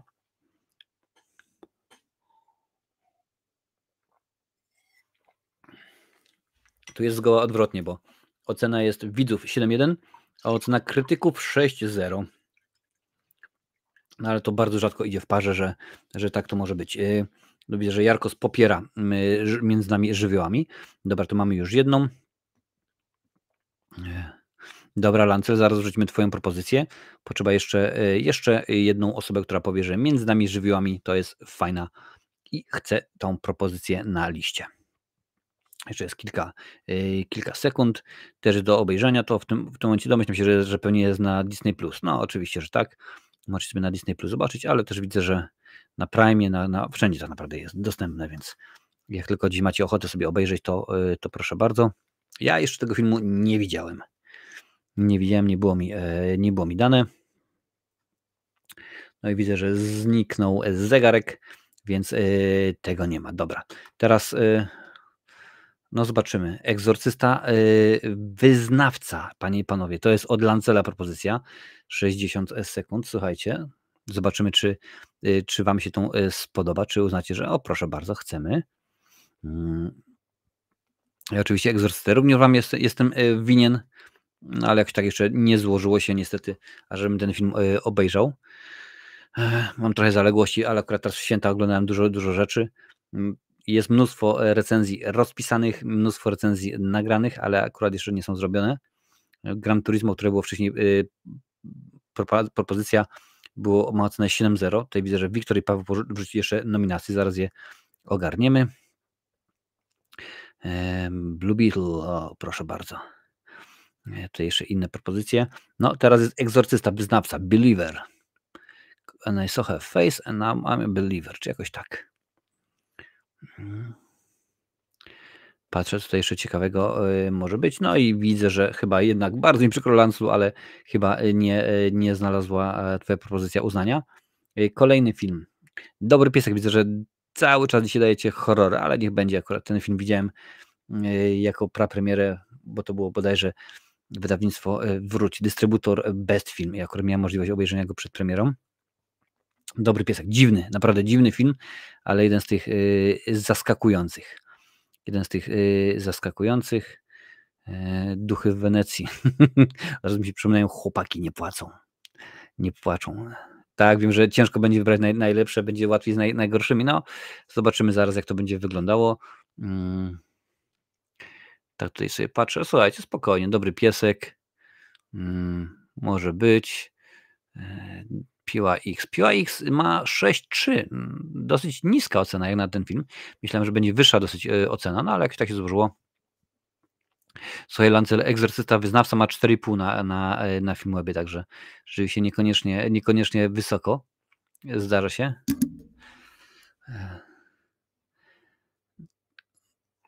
No, bardzo mi przykro, nie udało się. Słuchajcie, propozycja nasza oscarowa, no tego filmu nie możemy chyba nie podać przynajmniej pod głosowanie, czyli Chłopi. Chłopi, film, który jest nominowany do nominacji do Oscara. No, jak tak to rzeczywiście wygląda. Zobaczymy, czy to wam się uda. No, jeżeli popatrzymy, to jest oczywiście animacja pewnego rodzaju, ale pojawia się Mirosław Baka, którego rzeczywiście uwielbiam. Jest Ewa Kasprzyk, więc rzeczywiście jest kilku ciekawych, Małgorzata Koszłowska, Sonia Bohosiewicz, Dorota Stalińska.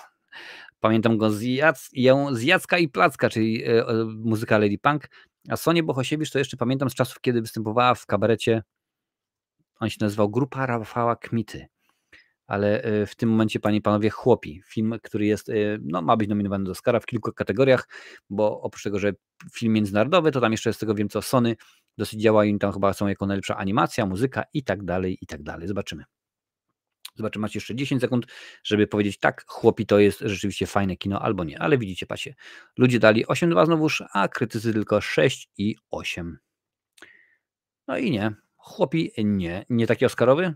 No, słuchaj, stara się o nominację do nominacji. To jest, wiesz, dopiero hardkorowo. No tak samo jak dzisiaj. Dużo dzisiaj filmów stara się o nominację do nominacji.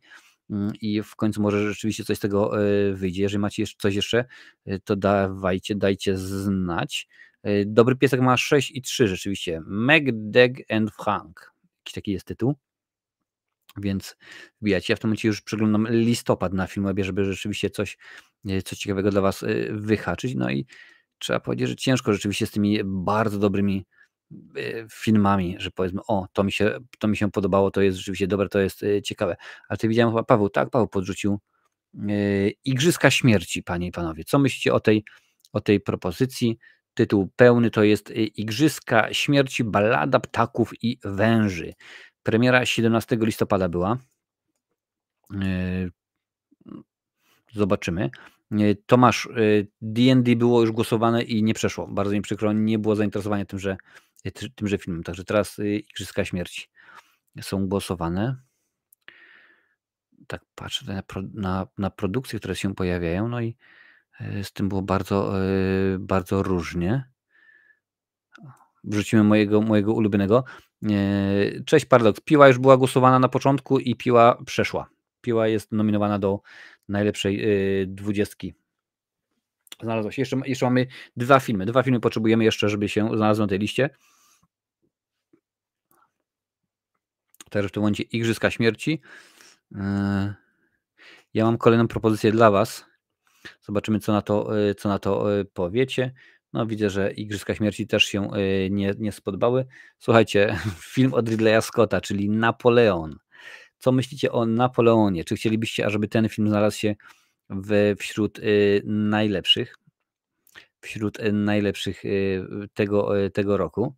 Jest zegar odliczany, popieram, ale to już troszkę za późno. Zaraz, Jurku, damy nominację, twoją propozycję. Że Joaquin Phoenix, Vanessa Kirby, Rupert Everett, jeżeli chodzi o bardzo znane osobowości. Oj nie, no ja widzisz dokładnie, jaką ja dałem ocenę, więc również nie jestem. Pel był w zeszłym roku tutaj do Jurka. No, tak to rzeczywiście jest. Dlatego właśnie bierzemy też te 3 dodatkowe filmy, żeby nagle się nie okazało, o proszę bardzo, ta produkcja została nominowana, ale jest jednak z zeszłego roku, więc bardzo mi przykro.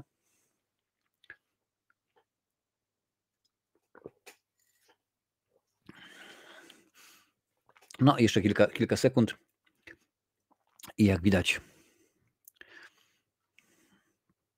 Dobra. Nie spodobało się. Tutaj właśnie jest odpowiedź do Pearl, że Pearl była w zeszłym roku i to nie daje.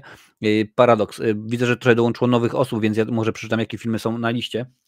Zbieramy dzisiaj listę teraz najlepszych, za chwilę najgorszych.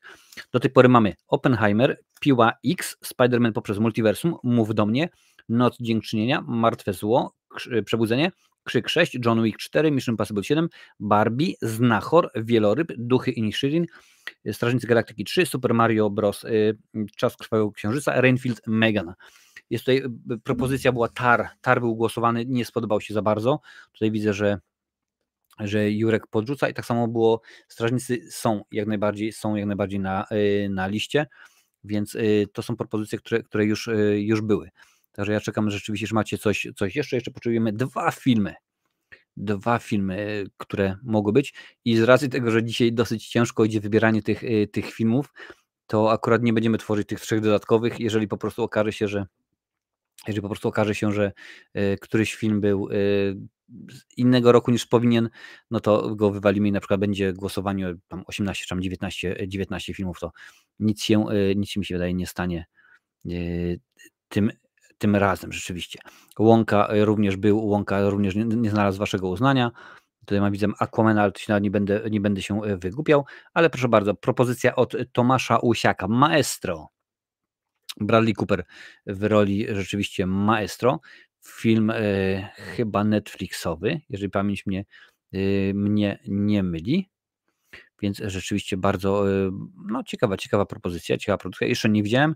Mam nadzieję sobie nadrobić, bo domyślam się, że to będzie akurat film oscarowy, a przynajmniej będą jakieś nominacje. Także w tym momencie Maestro, panie i panowie. Dobra, Paradoks, twoja propozycja będzie kolejna.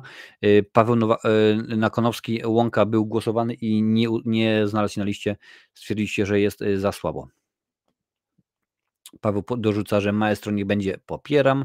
Super film, jeszcze 1 głos na Maestro i będzie on nominowany do listy najlepszych. I tutaj widzę, że jeszcze mam propozycję ode mnie.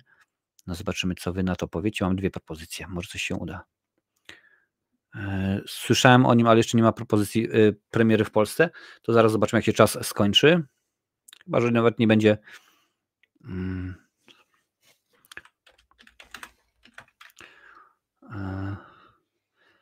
Proszę bardzo. Była polska premiera 8 grudnia, jeżeli chodzi o Maestro, tak właśnie w tym momencie sobie sprawdziłem. Słuchajcie, Paradoks Kamera podrzucił nam Wojownicze Żółwie Ninja animacja. Nowa odsłona w tym roku. Rzeczywiście film inny niż inne. Zobaczymy. Tak, zgadza się, miał swoją premierę. Ok, Jurek daje Wojownicze Żółwie Ninja, spoko, więc jeszcze 1 osoba i Wojownicze Żółwie Ninja trafią na listę.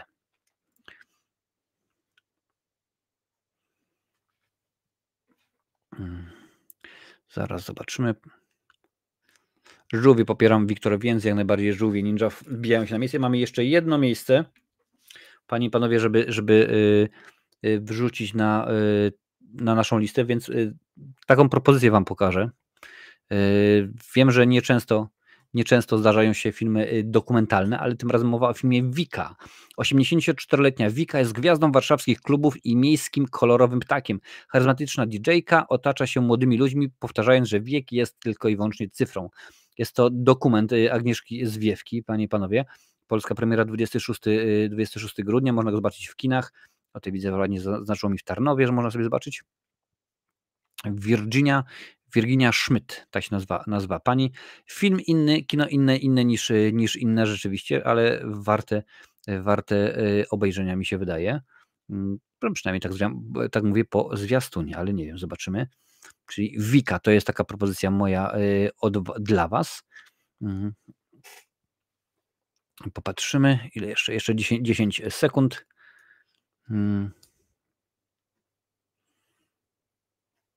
No widzę, że chyba jednak Wika nie znajdzie uznania, nic się oczywiście nie dzieje. Słuchajcie, mam jeszcze 1 propozycję, którą wam chciałem porzucić, czyli Dream Scenario, film, który się ostatnio pojawił właśnie z Nicolasem Cage'em w roli głównej. To mnie bardzo zniesmaczyło, że jest reklamowany jako komedia. To nie jest komedia, to zdecydowanie nie jest komedia, to jest bardziej dramat. Ale Paul to sympatyczna, choć trochę nudny profesor akademicki, który znienacka zaczyna pojawiać się w snach milionów obcych ludzi, a wszyscy zadają sobie pytanie, dlaczego akurat on? Rzeczywiście nie jest to komedia. Ktoś mi pod recenzją napisał jeden wielki minus dla dystrybutora, to chyba Gutek robił, że reklamuje to jako komedia, to rzeczywiście jest bardzo fajny dramat. Ja oceniłem ten film 8/10, jest dobry, więc jeżeli rzeczywiście nie mieliście możliwości, to obejrzyjcie, bo Nicolas Cage jest w tym filmie niesamowity, po prostu jest charyzmatyczny, jest super, jest po prostu rewelacyjny. Tak. możemy dodać, pisze Jurek. No to jeszcze jedna osoba i dodajemy Dream Scenario do naszej listy najlepszych filmów 2023. Mhm. Ok. Czas się skończył. Tak patrzę, czy coś mamy jeszcze. O, Katarzyna dodaje, że tak. No jest dobra, więc wrzucimy jako Dream Scenario jako 20. Słuchajcie, nie będziemy się wygłupiać, nie będziemy dodawać kolejnych filmów, bo nie ma co, bo skoro mieliśmy problem, żeby wybrać 20 najciekawszych propozycji, więc nie będziemy się wygłupiać. Słuchajcie, tak wygląda wasza lista 20 najlepszych filmów. To jest nominacje. Tak jak mówię, z tego wrzucę je na listę i umówmy się, że we środę rano postaram się wrzucić w dziale społeczności, ale tak samo i na Discordzie, na Facebooku i na tych wszystkich mediach społecznościowych, które mam informacje o tym, że jest głosowanie, będziecie mogli głosować i wybierać dziesiątkę filmów. Będziecie mieli czas do 31 grudnia, a 4 lutego ogłoszę wyniki. Słuchajcie, takie są filmy. Oppenheimer, Piła X, Spider-Man poprzez multiversum, Mów do mnie, Noc Dziękczynienia, Martwe Zło Przebudzenie, Krzyk 6, John Wick 4, Mission Impossible 7, Barbie, Znachor, Wieloryb, Duchy Inisherin, Strażnicy Galaktyki 3, Super Mario Bros., Czas Krwawego Księżyca, Rainfield, Megan, Wojownicze Żółwie Ninja i Dream Scenario. Takie rzeczywiście są wasze oj, czemu mi to znika? Wasze propozycje.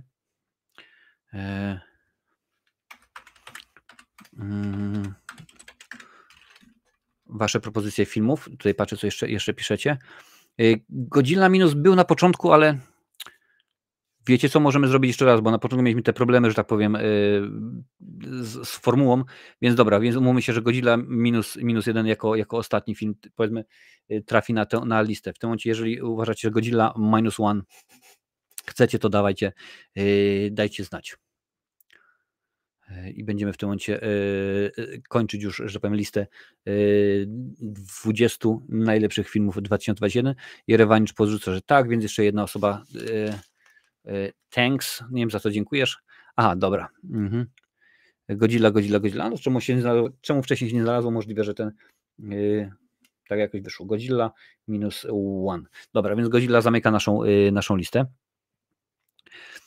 Panie i panowie, zaraz zaczniemy się bawić w filmy najgorsze. Domyślam się, że tutaj będzie duże pole do popisu, bo akurat tych produkcji było trochę więcej, więc dobrze wiecie też, że zaraz ja sobie pójdę, a przyjdzie sobie na moje miejsce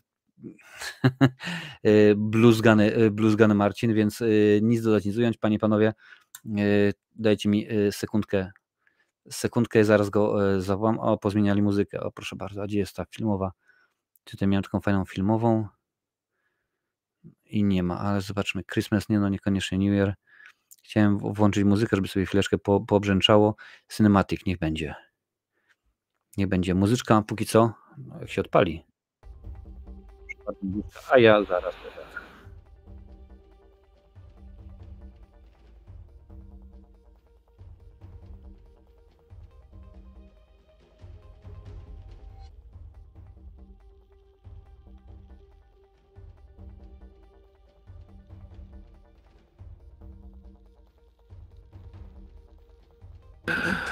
Musiało się tak stać, co? Pauza jakiejś muzyki, cholera jasna. Gówniane muzyki. Cześć ludziska. Wybieramy to, czego się mogliście spodziewać, czyli najgorsze, najbardziej debilne, słabe filmy 2023 roku. Czekajcie, muszę mu to notować. Najlepsze są teraz najgorsze. Tak, gorsze. Dobra. Słuchajcie, zasada jest ta sama. Film musi mieć polską premierę od 1 stycznia do 31 grudnia 2023. Nieważne gdzie, czy kino, czy VOD, czy no nie no, umówmy się, że jak było w TVP, to jest gówno, tego nie będziemy puszczać, no ale taka jest zasadność. Co tam jeszcze? No tyle rzeczywiście. Film musi być przez kogoś nominowany, 2 osoby muszą zatwierdzić. Tutaj patrzę, ale dopieprzacie. Wiem, normalnie powiedziałem coś mocniejszego, ale ten mówi, żeby nie przeklinać, więc wrzucamy. Dobra, patrzymy tutaj, widzę, że sypią się listy. Zaczniemy. Proszę bardzo. Wiktor Jabuszkowski daje nam Zakonnica 2. Czy uważacie, że Zakonnica 2 to jest badziewie, to jest syf, to jest gówno, którego nikt nie powinien oglądać? Odliczamy sobie, słuchajcie, Zakonnica. Ja sobie będę zapisywał to coś. dawać 6, 7, 8, 9, 10. Dobra, Zakonnica, dawać. To jest coś pięknego. Potem jak skończymy z tymi filmami, to mamy jeszcze wybrać aktora i aktorkę, co? I polską produkcję będzie rzeczywiście hardkorowa, zobaczymy. O, proszę bardzo, Lancel mówi, dawać Zakonnicę. Jakub też, także Zakonnica ląduje, dwójeczka. O, dwójeczka oczywiście, nie pierwsza część. Zakonnica 2. Dobra, to jest takie badziewie, że nawet się nie będziemy zagłębiać, ale tutaj widzę, że proszę bardzo, jesteście bardzo aktywni. Katarzyna od razu mówi, dawać mi tego normalnie puchatowego coś tam. Tego Zakonnica była, teraz Kubuś Puchatek, panie i panowie. Czy uważacie, że to jest gówno, że to jest chłam, że to jest coś, czego się nie nadaje? Adalet, zaraz odpalimy twoją badziewną propozycję, bo to jest, krótko mówiąc, lista badziewnych filmów, co tu dużo mówić. Dawać to Zakonnicę. Kto tu pisze, że Puchatek good vibes, stary? Czy ciebie się na łeb coś nie spadło, tak jak Wąskiemu normalnie? Proszę bardzo, Puchat do listy, dawać Puchata jest, także dajemy Misia Puchata, Kubusia Puchata. Musi być Kubuś Puchat.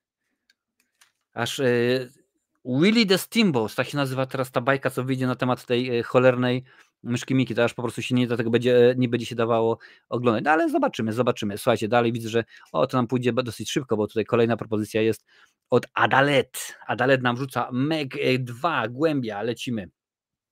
Jason Statham powraca i w filmie tak debilnym, że nawet mi się nie chciało bluzganej recenzji robić, a rzeczywiście chyba mu dałem ze 4, albo 3, albo 2, albo 1, jakoś tak. Czekamy na Mikiego, pisze. Pisze, proszę bardzo, no. Miki już jest w domenie publicznej. Miki jest już w domenie publicznej od zeszłego roku. To samo chyba jak Kubuś Puchatek, czy tam jakoś tak. Czy dopiero od 1 stycznia. Chociaż to jest, Lancel powiem ci, to jest strasznie popieprzone, ponieważ w Ameryce jest już w domenie publicznej od stycznia, a w Europie jest od dnia wydania. W Ameryce jest od roku, a w Europie od dnia, więc w Europie się dopiero pojawiali tam od chyba kwietnia czy coś takiego. No ale dobra, teraz mamy jaki tam film? Jaki głosowaliście? Co to teraz miało być? Puchat już był, co to było kolejne? No widzicie, nawet nie wiem.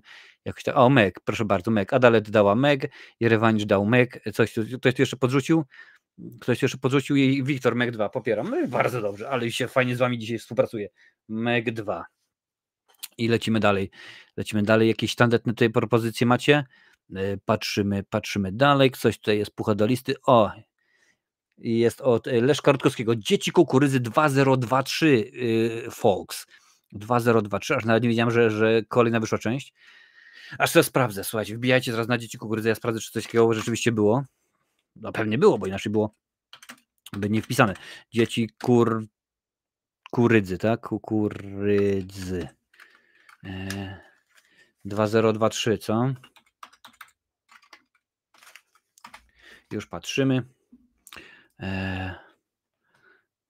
Po to właśnie zrobił między innymi listę właśnie dodatkową, żeby mają być 2 horrory o myszce Miki, jakby co, no to super, rewelacja po prostu, tylko się cieszyć.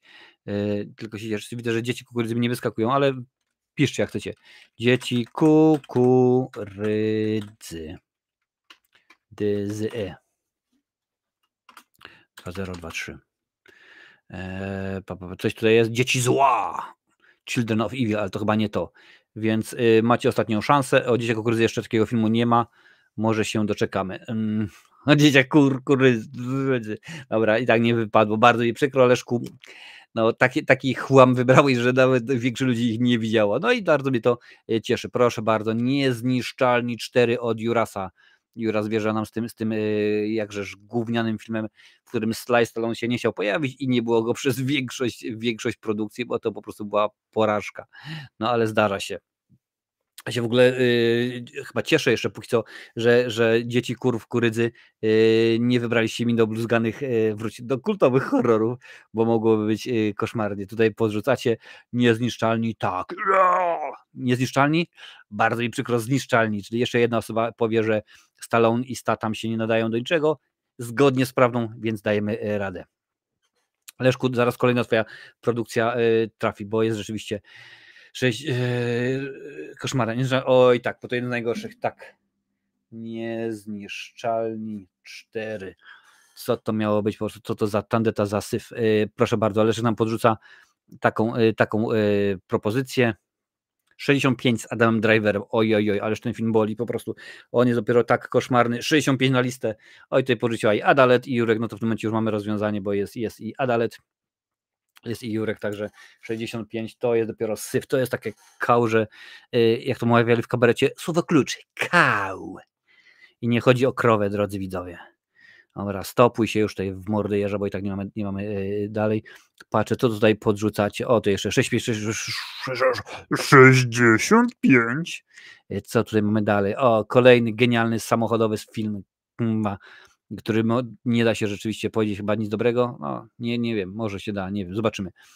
Fast X, czyli Szybcy i Wściekli, część 10. Tym razem zapieprzamy bez silnika rakietowego, ale za to tamą w dół normalnie, po tamie dajemy. O, ja cię kręcę. O! Bolało. Dobra, Fast X. Teraz mówimy o filmie Fast X.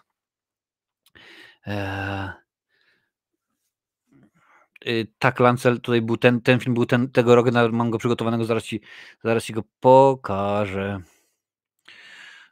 No ja po angielsku muszę, dobra. Szybcy przez kosmos na listę. To mamy już 2, jeszcze jedna osoba na Szybkich i Wściekłych, bo już Jurek dorzucił, więc jeszcze tylko jedno do tych pacanów i zaraz będziemy friendem z Dominikiem, nie? It's not about friends, it's about family or something like that. Fast X jest tak kiepskie, ale nie dałbym go do najgorszych. No widzisz.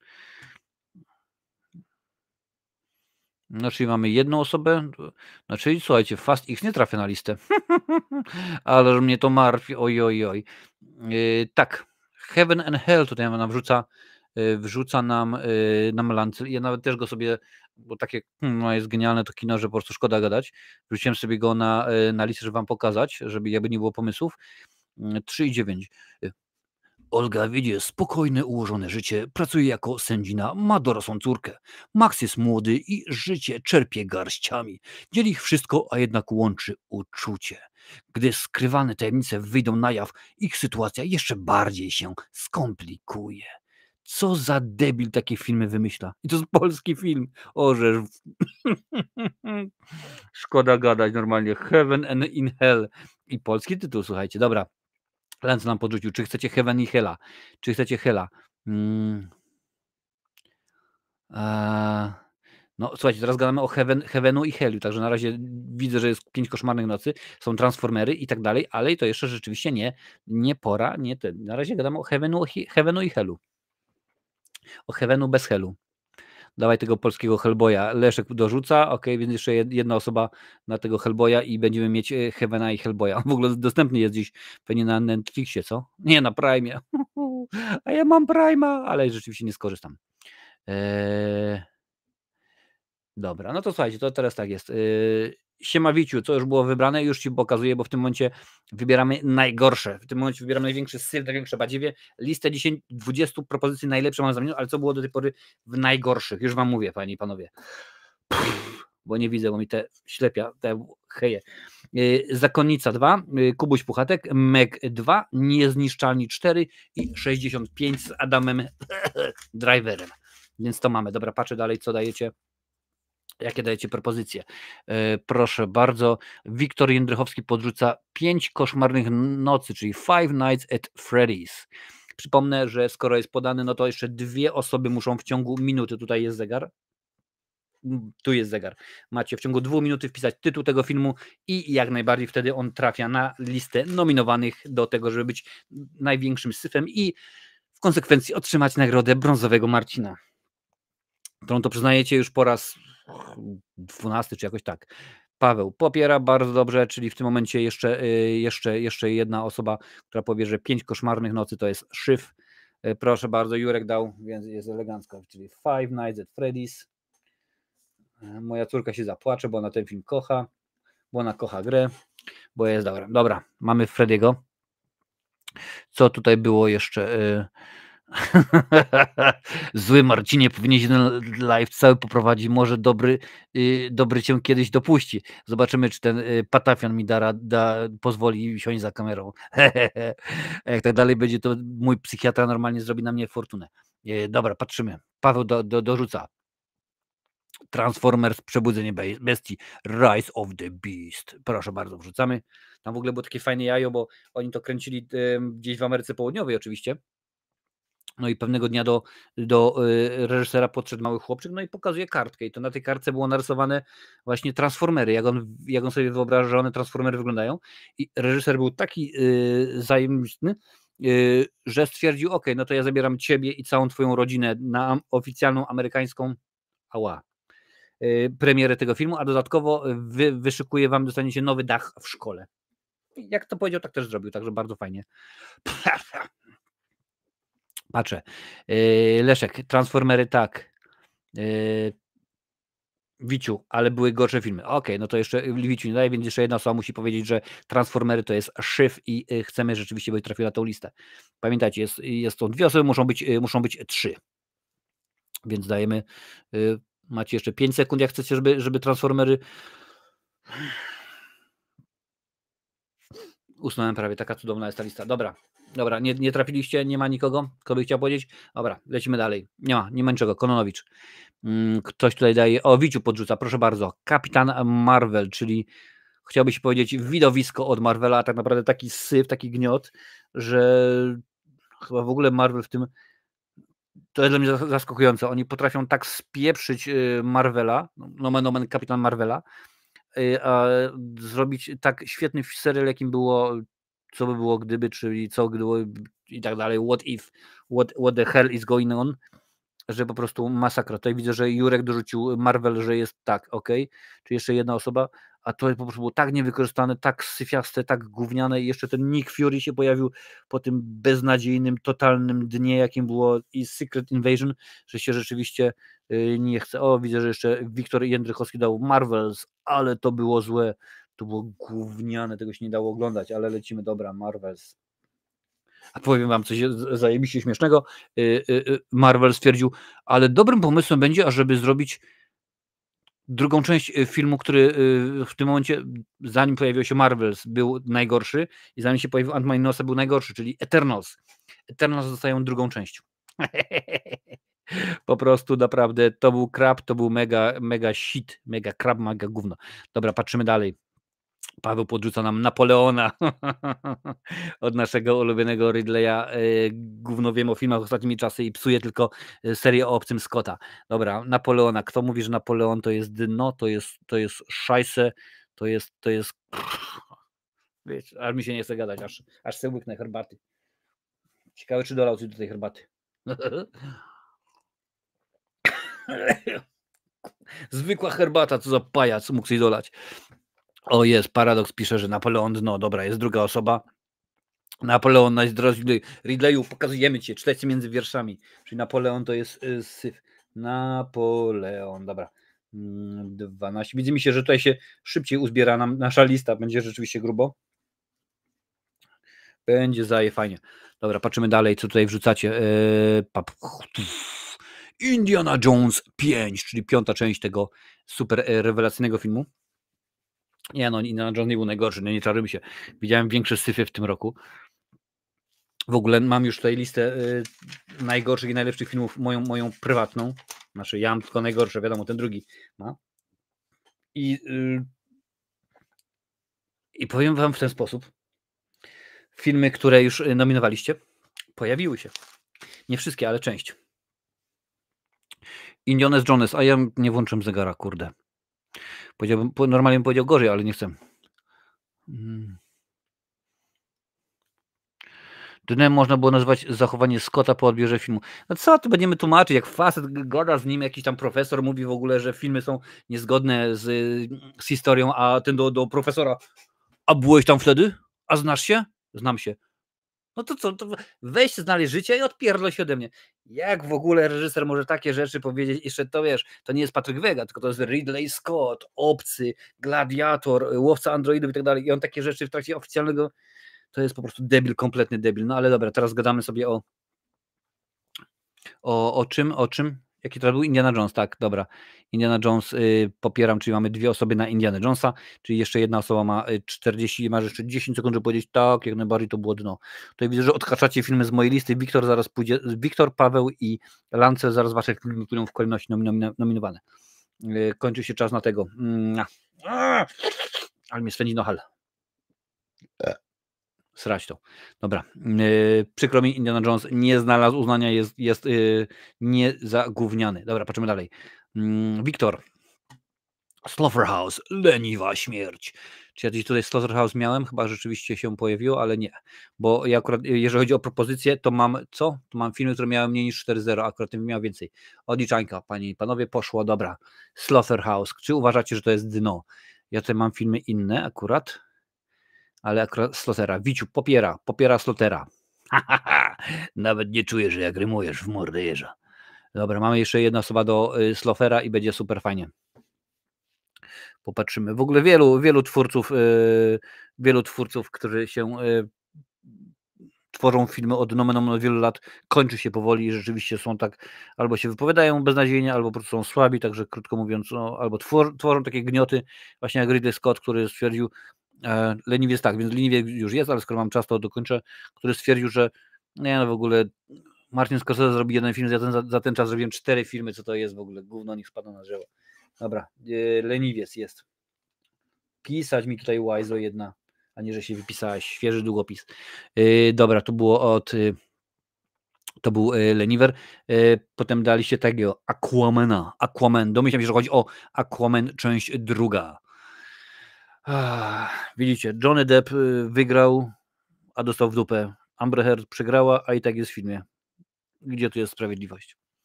Gdzie tu jest sprawiedliwość normalnie? Nie ma. Aquaman 3, pamięta w ogóle ktoś tego gniota? Aquaman 3 nie. Aquaman 2, dobra. Lecimy teraz, mamy Aquamana, pierwszego, nie tylko drugiego, bo to jest rzeczywiście, a Ant-Man 3, no o tym też pewnie będziemy mówić, bo ogólnie wszystkie, albo większość filmów superbohaterskich w tym roku, no chyba tylko Spider-Man i Żółwie jakoś tam w miarę dobrze wyglądały, aż to była taka kupa, że po prostu tylko można w nią wbić kredki i udawać, że to jest Jerzyk. Aquaman teraz, panie i panowie, czy chcecie Aquamana?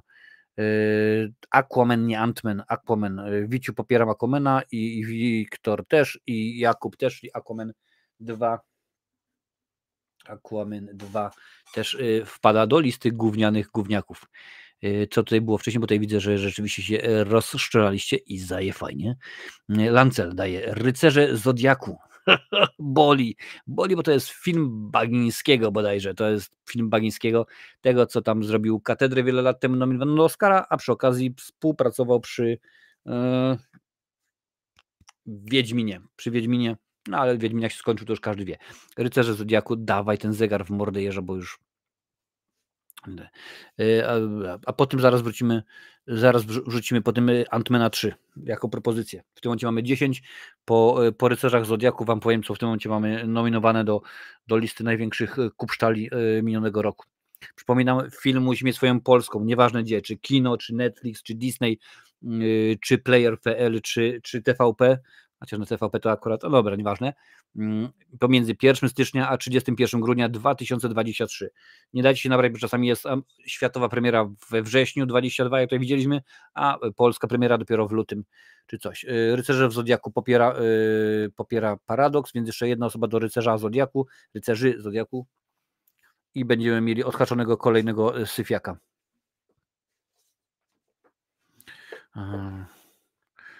Dawać 4. Dobra, skończyło się już? Rycerze tak, wrzutem na taśmę zapieprzył Jakub. Rycerze Zodiaku. A wiecie, że ja tego nie widziałem? Nie mam pojęcia w ogóle, co to za film jest. Tylko czytałem, że jest beznadziejny, a miałem go oglądać. Dobra.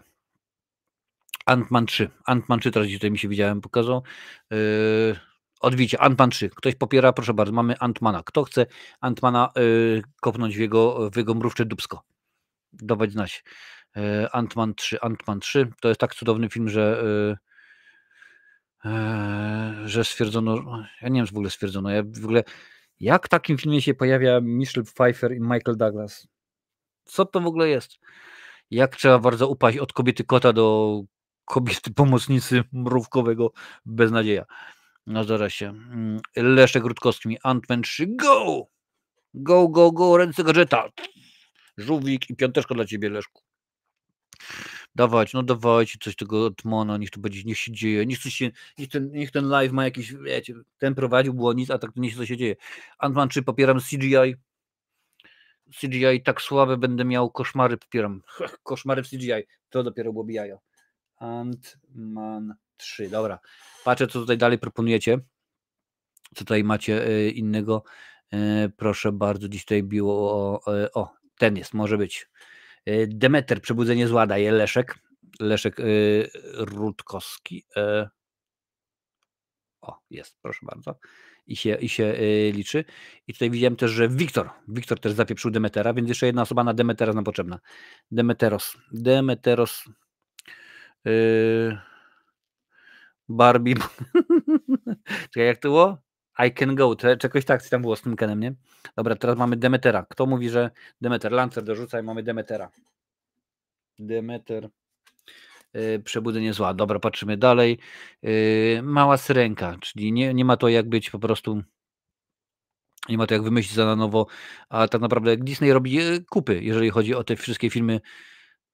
99% tych filmów aktorskich, które były jakieś animowane, się do niczego nie nadają, bo widziałem Dumbo, było słabe, widziałem kilka innych rzeczywiście, po prostu chała taka, że chyba Piękna i Bestia mi się chyba podobała, ale też nie widziałem całej jeszcze, także teraz mała syrenka. Tak, z tą Irlandką. No bo takie było założenie, nie? Że syrenka w bajce jest Irlandką. Dobra, Paradoks popiera w porządeczku, czyli popiera Paradoks swoją syrenkę, no ale to musi ktoś inny być, to wiesz, nie to, że ty jesteś jeden, to nie wystarczy, muszą być jeszcze dwie osoby, dwa, zwei, do, tłos. Mała, słaba, choć aktorka dawała nawet radę. To umówmy się, że mamy jako drugą, więc jeszcze jedna osoba na syrenkę i lecimy dalej. To chyba córka w ogóle tego, nie? Zoe Kravitz, to córka chyba Lennego Krawica, dobrą muzykę tworzył. Co mi tam miga z tyłu? Jakieś duchy. Mała syrenka, doktor Wiktor jeszcze, dobra, mała syrenkę mamy. Mała syrenka. Słuchajcie, teraz wam powiem, co do tej pory wybraliście. Hide message. W tym momencie do najgorszych nominacji otrzymują Zakonnica 2, Kubuś Puchatek, Meg 2, Niezniszczalni 4, 65, Five Nights at Freddy's, Boring Movies, Marvels, Napoleon, Leniwiec, Aquaman 2, co jeszcze jest? Rycerze Zodiaku, Ant-Man 3, Demeter i Mała Syrenka. Już tutaj patrzę, co tam piszecie dalej. Ostatnia proszę bardzo, w życiu Rebel Moon, czyli najnowszy film Zacka Snydera. Film ma chyba za 2 godziny i niedługo w kwietniu, tak? Na kwiecień ma być druga część i się okazało, że druga część będzie jak będzie, ale potem się okazało, że będą miały po 4 godziny, te będą wersje reżyserskie, więc po prostu słabiutko, ale zobaczymy. Rebel Moon. Ale popiera Paweł, bardzo dobrze. Mamy jeszcze jedna osoba i Rebel Moon też trafi na listę. Grubo, po prostu grubaśnie. Zobaczymy. Dawać znać, kto chce te filmy mać.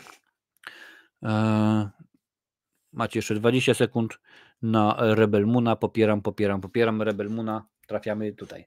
Rebel Moon. Dobra, patrzymy, czy tam ma żyć dalej. O, proszę bardzo, Adaletna podesłała propozycję kokainowy miś.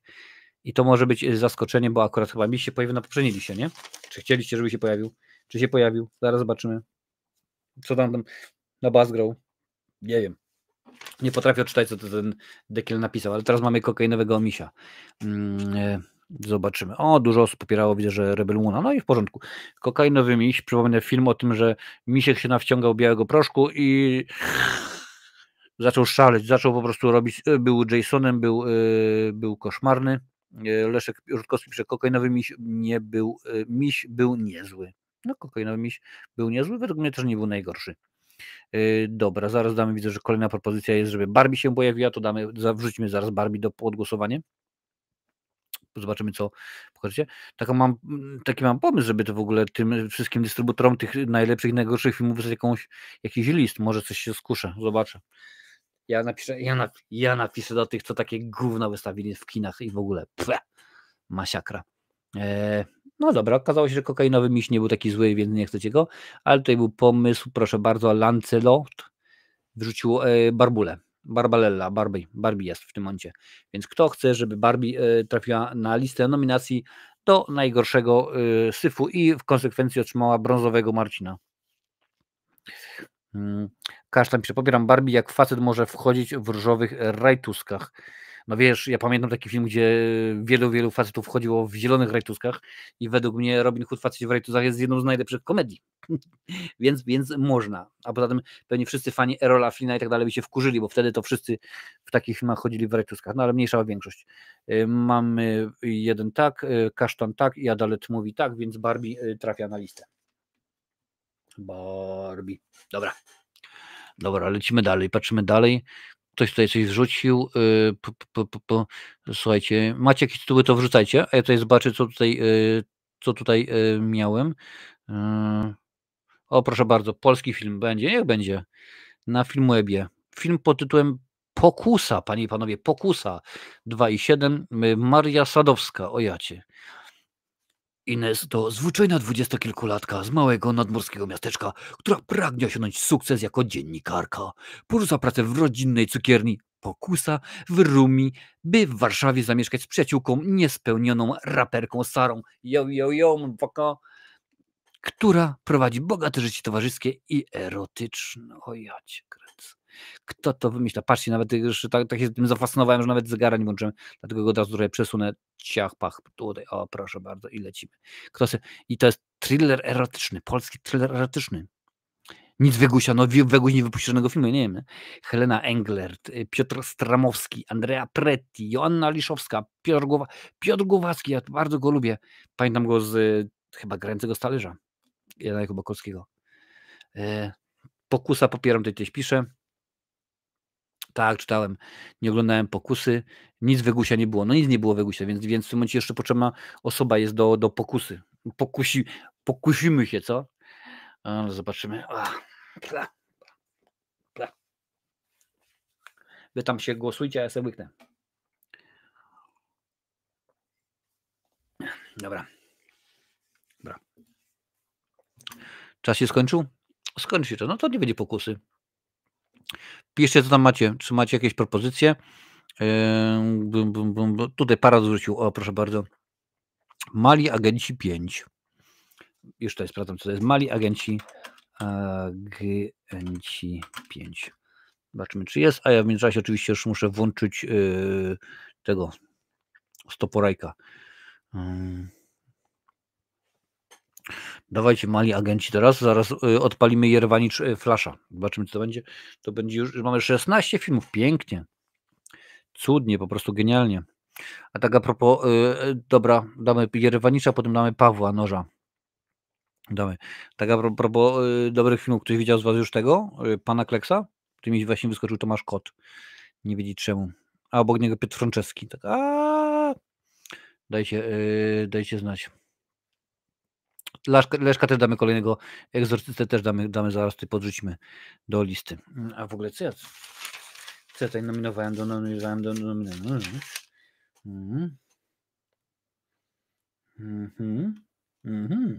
Aha, takie buty, dobra. Gówno będzie, dobra. Bardzo mi przykro, ale Mali Agenci nie znaleźli uznania. No to czy Flash uznanie znajdzie? Flash tą fajną animacją, po prostu której się tak oglądało, że aż tego naprawdę nie dało się oglądać. Ja przypomnę tylko, że dzisiaj wybieramy najlepsze i najgorsze filmy minionego roku. Jak wybierzecie, bo to wy wybieracie, to skupimy się na aktorach i aktorkach za konkretne role i tutaj się skupimy bardzo szybko, po pięciu aktorów i 5 aktorków będzie szybciej.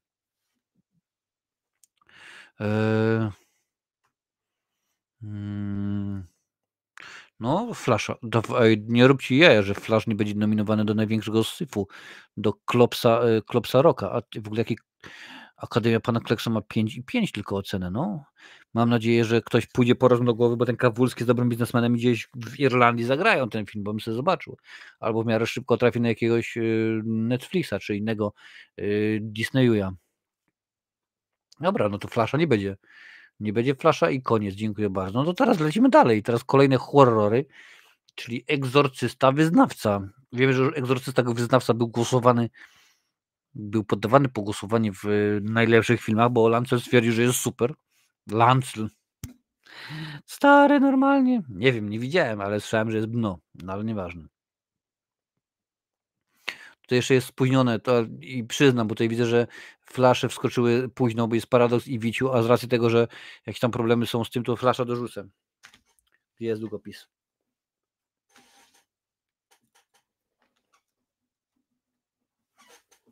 I już. A teraz Egzorcysta. Ktoś to popiera Egzorcystę? Wiciu, popierasz Egzorcystę? Stary, normalnie. Co ty normalnie? Zaraz przyjdzie do ciebie ksiądz i cię dopadnie. A propos księży i egzorcyzmu, mam kilka fajnych żartów, ale YouTube ich nie puści, więc zadaruję, nie? Jest taki fajny facio na TikToku. Pan Czarny Humorek. Polecam. Dobra, Egzorcysta popieram i Egzorcysta popieram. Czyli były 3 osoby na Egzorcysta popieram. Czyli Egzorcysta popieram, dostaję. Egzorcysta popieram. Dobra. Co my tutaj mamy dalej? Coś tutaj dawaliście jeszcze. 1, 2, 3, 4.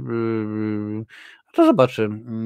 Piotruś, Pan i Wendy 2000. To rzeczywiście popularny film, bo to jest Piotruś, Pan i Wendy 2023. To aż 2021, 22 filmy już były, także no hardkorowo, no ale dobra.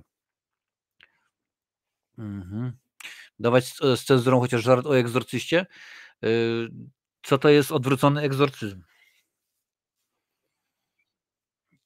To kiedy egzorcysta wypędza księdza z dziecka. Popieram, Wiciu, bardzo dobrze, więc Piotruś, Pan i Wendy już jest 2, więc jeszcze jedna osoba. Jeszcze jedna osoba i będziemy mieli Piotrusia Pana. Co ja tutaj patrzę, co tutaj jakieś filmy. Ja tak naprawdę mam kilka propozycji, ale są wszystko poniżej 4.0. Bo stwierdzimy, że czemu nie? O, proszę bardzo, popieram. Więc Piotruś, Pan i Wendy. I jeszcze jedno tylko. Piotruś, Pan i Wędka. Popatrzmy. Co ty mamy? 2,9. Jak za Świętym Mikołajem? Ślicznotka. Obserwowane, nie kojarzę. Leniwiec był już? Leniwiec już był. No to Leniwca mogę sobie stąd wywalić. Odludzie, co to jest? No nie wiem, taki pewnie horror. Blef doskonały, nie. Puchatek był już, mam nadzieję, że był Puchatek. Był Puchatek na początku, świetnie. A jest taki film? O, proszę bardzo, nie wiedziałem. No to dobra, to damy ten film, zobaczymy, co to jest za syf. Jeszcze sprawdzę, czy to jest rzeczywiście jaki film jest. Aczkolwiek użyty jest cały. O, jest. I to będzie polski, co? Amazon Prime. Tomasz Mandens. Tak, komedia romantyczna polska. 10 listopada 23. Premiera na Amazon Prime. Okej, no to mamy, liczymy teraz, sprawdzamy, czyli cały ten rzeks jest drewniany i się nie nadaje. Tutaj widzę, że Wiciu popiera. Dobrze, bardzo mnie to cieszy. Zobaczymy, bo jak to wskoczy, to będzie film numer 20. I z racji tego, że mamy dzisiaj dużo tych złych filmów, to wybierzemy jeszcze 2 zapasowe, takie, które gdyby się okazało, że któryś z tych syfów, które podaliście, nie znajduje się na liście, gdzie okazuje się, że jest że jest nie z zeszłego roku polskiego premierowego, to zmienimy coś inaczej. No dawać. Koniec. Bardzo mi przykro, Jurku, ale ludzie nie lubią całego tego. No to jeszcze tutaj widzę, Shazam jest. Shazam 2. Shazam, Ażam i minutnik. Dobra, poszło.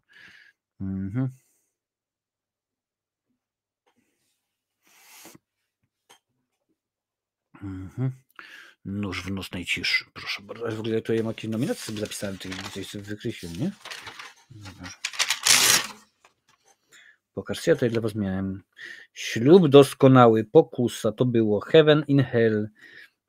Co tutaj jeszcze? Super futrzak ratuje świat. Wow, miłość po angielsku. Puchatek to było. Blef doskonały. Uratuj drzewo. Co to jest? Od ludzie. Black Beats. Co dalej jeszcze było? Raz, dwa, trzy, wchodzisz do gry. Jak za Świętym Mikołajem. I kilka innych. Nóż w nocy ciszy. No, jak tak było. To teraz jest Shazam 2. Shazam 2 plus 1.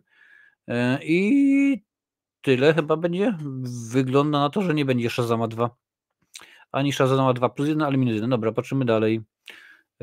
Nóż w nocnej ciszy. Film, który widziałem również przedpremierowo. Dzięki dystrybutorowi, bodajże Best Film, jakoś tak.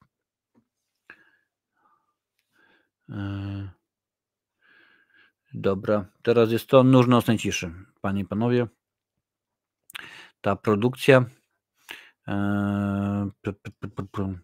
Co myślicie na temat tego Nóża w nocnej ciszy?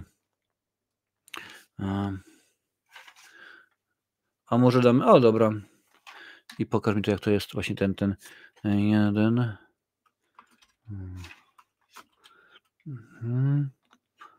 Wchodzisz albo nie. No tam piszemy, ludziska, piszemy sobie na Noża w nocnej cichoszy. Tu cichosza, tam cichosza. Widzisz. Co się znalazło? Nic się nie znalazło. Dobra. Zegar się skończył, nie ma. Wiciu wrzuca zabójcze wesele. Nie wiem, co to jest. Może się dawać. To jest ostatni film. To jest, ludzie, ostatni film, teraz, który zbieramy do tego, żeby był nominowany do największego syfa. Tego, czego się nie da oglądać.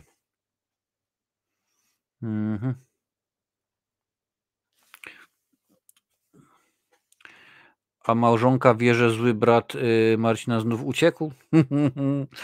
Wie, bo za dużo lekarstw zostało w butelce.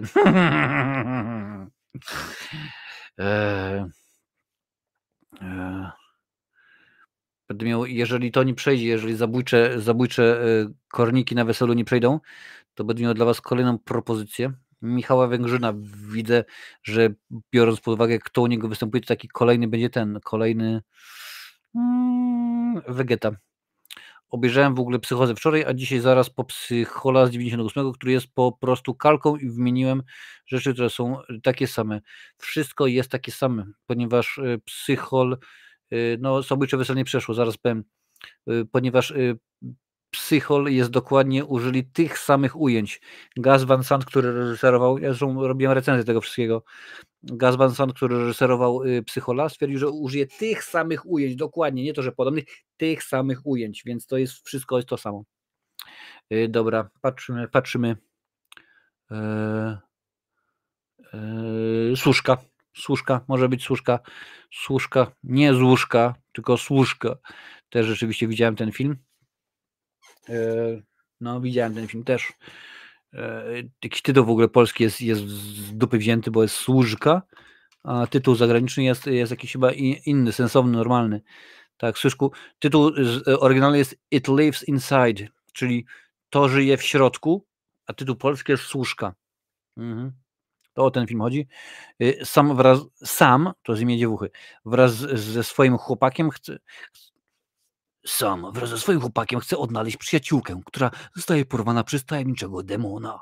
Aby ją uratować, muszą zgłębić pradawne rytuały, które otwierają wrota piekieł. Ty jadałem co? 6 dałem nawet, nie? O, popatrzcie, no to nie było chyba tak źle. Nie było chyba aż tak bardzo źle. Zostało nam jeszcze jakieś 10 sekund na służkę, ale widzę, że chyba też jest problem, więc nie będziemy dawać dodatkowych żadnych filmów. Chciałem dać raz, dwa, trzy wchodzisz do gry. Zobaczymy, czy to mi się gdzieś znajdzie.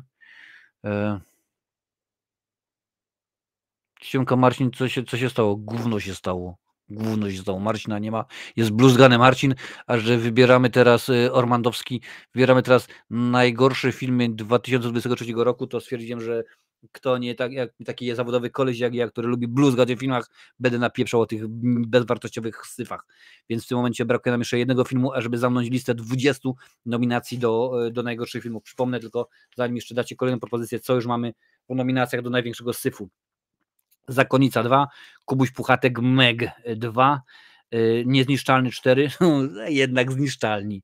65, 5 koszmarnych nocy, Marvels, Napoleon, Leniwiec, Aquaman 2, Rycerze Zodiaku, Ant-Man 3, Demeter, Mała Syrenka, Rebel Moon, Barbie, Flash, Egzorcysta Papieża, Piotruś Pan i Wendy.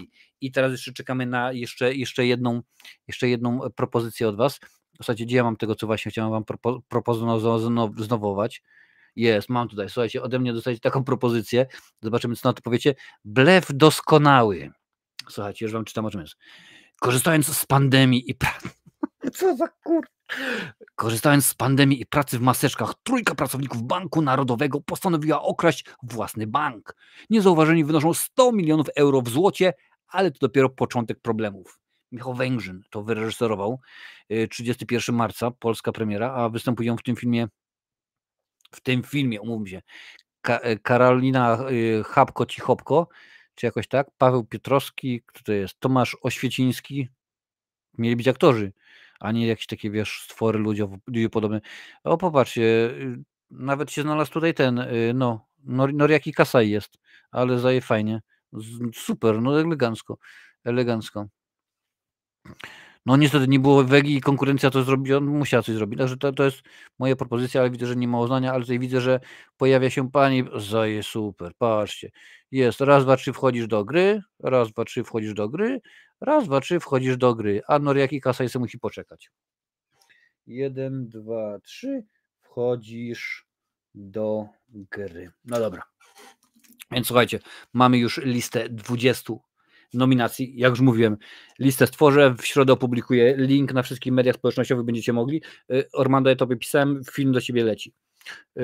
I będziecie mogli wybierać z tych wszystkich produkcji. Zaraz się zajmiemy, będą krótkie listy, po 5 najlepszych i najgorszych aktorów i aktorek, bo rzeczywiście to trzeba będzie zrobić.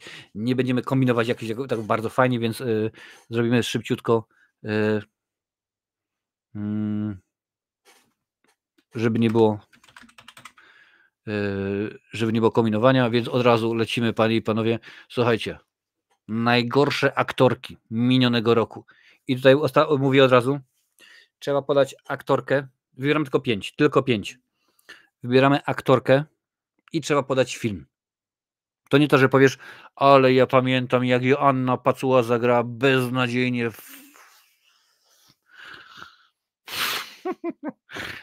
w czym ona gra? W tym, Uciekający pociąg, czy jakoś tak, nie?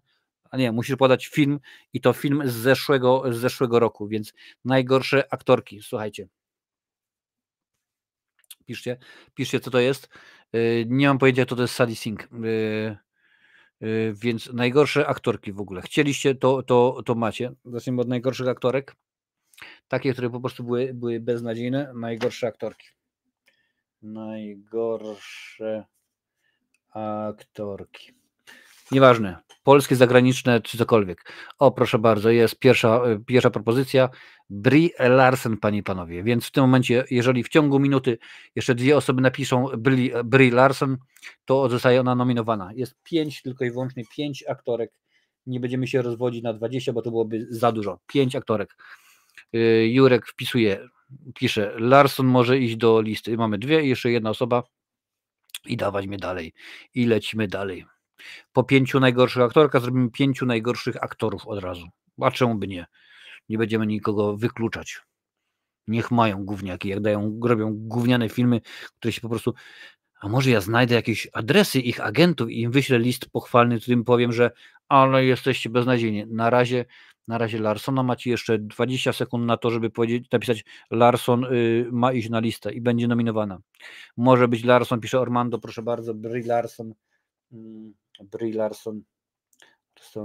Marvels. Dobra, dawać mi drugą aktorkę, proszę bardzo.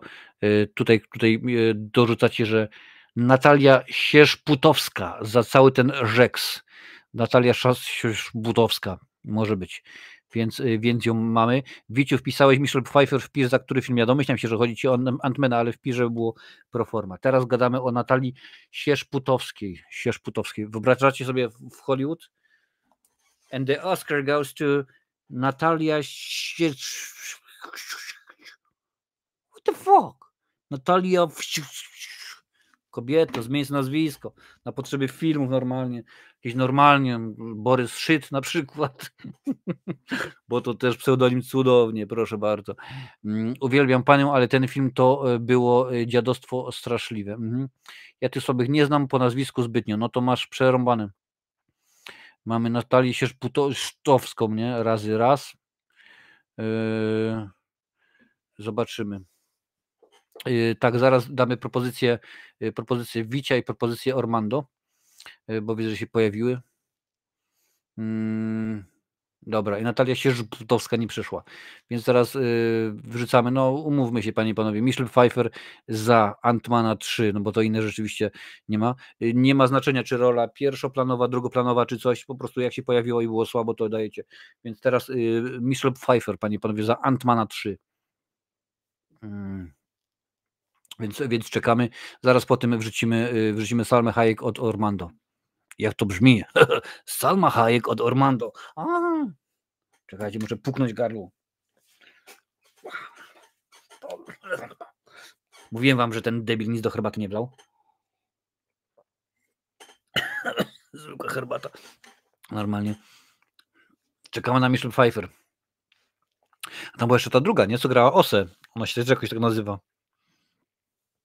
Michael Jackson, czy jakoś tak? O, dobra propozycja Amber Heard, też pewnie, że tak. Zaraz będziemy je nominować, ale na razie czekamy na Michelle Pfeiffer. Macie jeszcze 5, 4, 3, 2, 1 sekundów i nie ma. Dobra, nie będzie Michelle Pfeiffer, ale za to jest, ja tu piszę Ormando, ja bym dał Salmę Hayek za Magic Mike 3. W ogóle miałem Magic Mike na liście nominowanym największego syfu, no ale nie wrzuciliście. Salma Hayek, ogólnie ją uwielbiam. Córka była gorsza, no widzisz.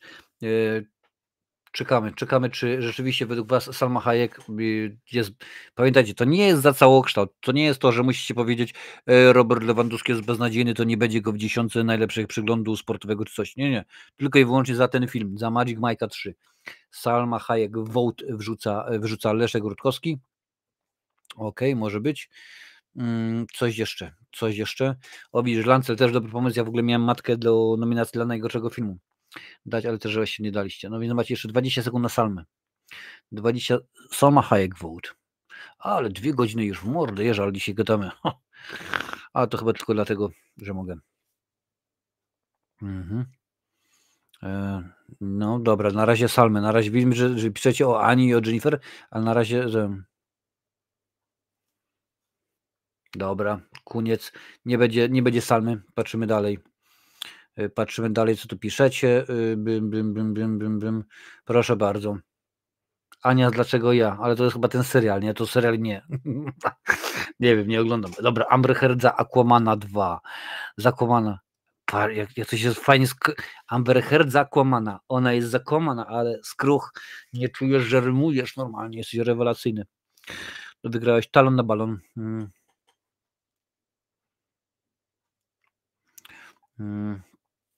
No to czekam. Amber Heard za Aquamana.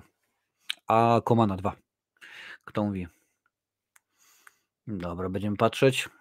W ogóle widzę, że polski aktor nie chcecie dawać oprócz tej sierra, że dobra, Wiciu popiera Aquamana za Aquamana. Jeszcze jedna osoba na Amber Heard. Amber Heard poszła, dobra. Amber Heard. Aquaman 2. Dobra, mamy tego. Dobra, patrzymy dalej. Kto tutaj jeszcze wpisał dalej, że może być. Proszę bardzo, Jennifer Lopez, za matkę. Ale to nie ten zegar. Ten zegar stop, ten zegar tu. Ja uznaję, że filmy, bo teraz się rozpisaliście z Amber, zgadza się, Amber beznadziejna. Film Matka to jest film Netflixowy. Potem polski wyszedł jakiś taki film. Też sobie o takiego podobnego chodziło, tylko że kara był zrobiony dużo lepiej. Rzadko się zdarza, żeby polskie filmy akcji były lepsze niż ten. A to Amber była w Aquamanie, a to co nikt nie chciał z nią gadać. No, jakoś chyba tak, rzeczywiście. Teraz Jennifer Lopezowska. Nie no, tam wszyscy ją kochali. O, Dzień Matki to był ten polski, zgadza się. No. Jennifer podrzuca Lance, ale Lance już był, więc musi być ktoś jeszcze inny. Oprócz Lancela, co mówi, że Jennifer była osoba rzeczywiście, bo film też był słaby. czyli ten matka, Modern Talking. No, jeszcze macie 10 sekund na matkę.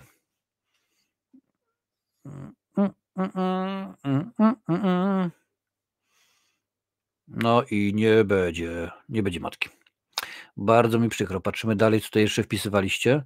Jakieś wasze propozycje są? O, jest. Proszę bardzo, Paweł rzucał Gal Gadot. Czekając na Godota. A Godota to nie wiem, to może chodzi w innej walce, ale przytomnie dobrze, że Andrzej uciekł po drugiej rundzie, bo po trzeciej mu Mike Tyson miał mu odgryźć fiuta. To było chyba równa 700 kwadrat. Gal Gadot, jak tam wolisz.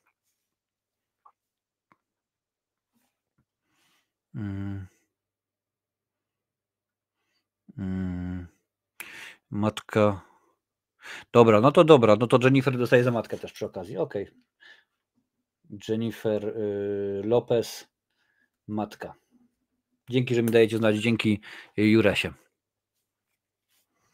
Skandal na głosowaniu. Nie, trzeba. Czekaj. Jak to było? Jak to było z tym? Reasumpcja cookies jego mać. Dokładnie tak. Dobra, Gal Gadot, Heart of Stone. Nie ma. Nie będzie. Za to nam Leszek podrzuca Tracy Greaves za Believera. Domyślam się, że chodzi o egzorcysta Believer. Tak mi się wydaje, bo ja nie wiem. No ale patrzymy, mamy już 3, jeszcze poczynamy 2 baby. 2 baby. Przychodzi baba do lekarza z żabą na głowie, a lekarz się jej pyta, co się pani stało? Coś mi się do dupy przykleiło, mówi żaba. No dobra, patrzymy. Dawać ktoś.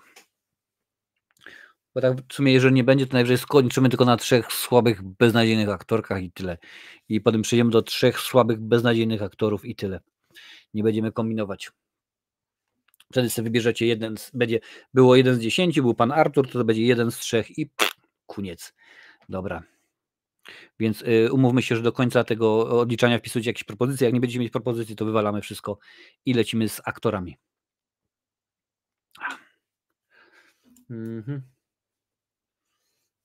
1, 2, 3.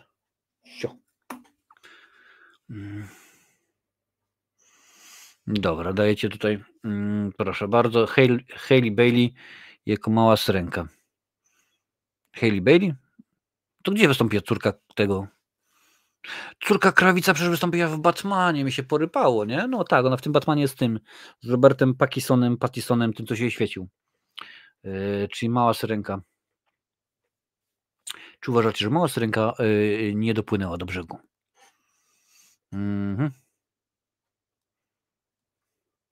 Bardzo jestem ciekaw. Popieram mała syrenka, pisze Lancel.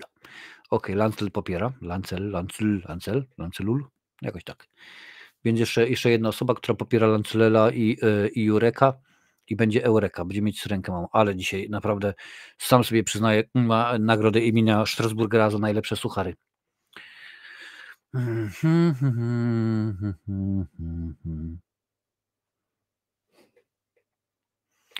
Ej, ale młoda Krawcowa to ty szanuj. Szanuję, bo ona rzeczywiście fajnie zagrała w Batmanie. W ogóle Batman ten z Pattisonem był dobry.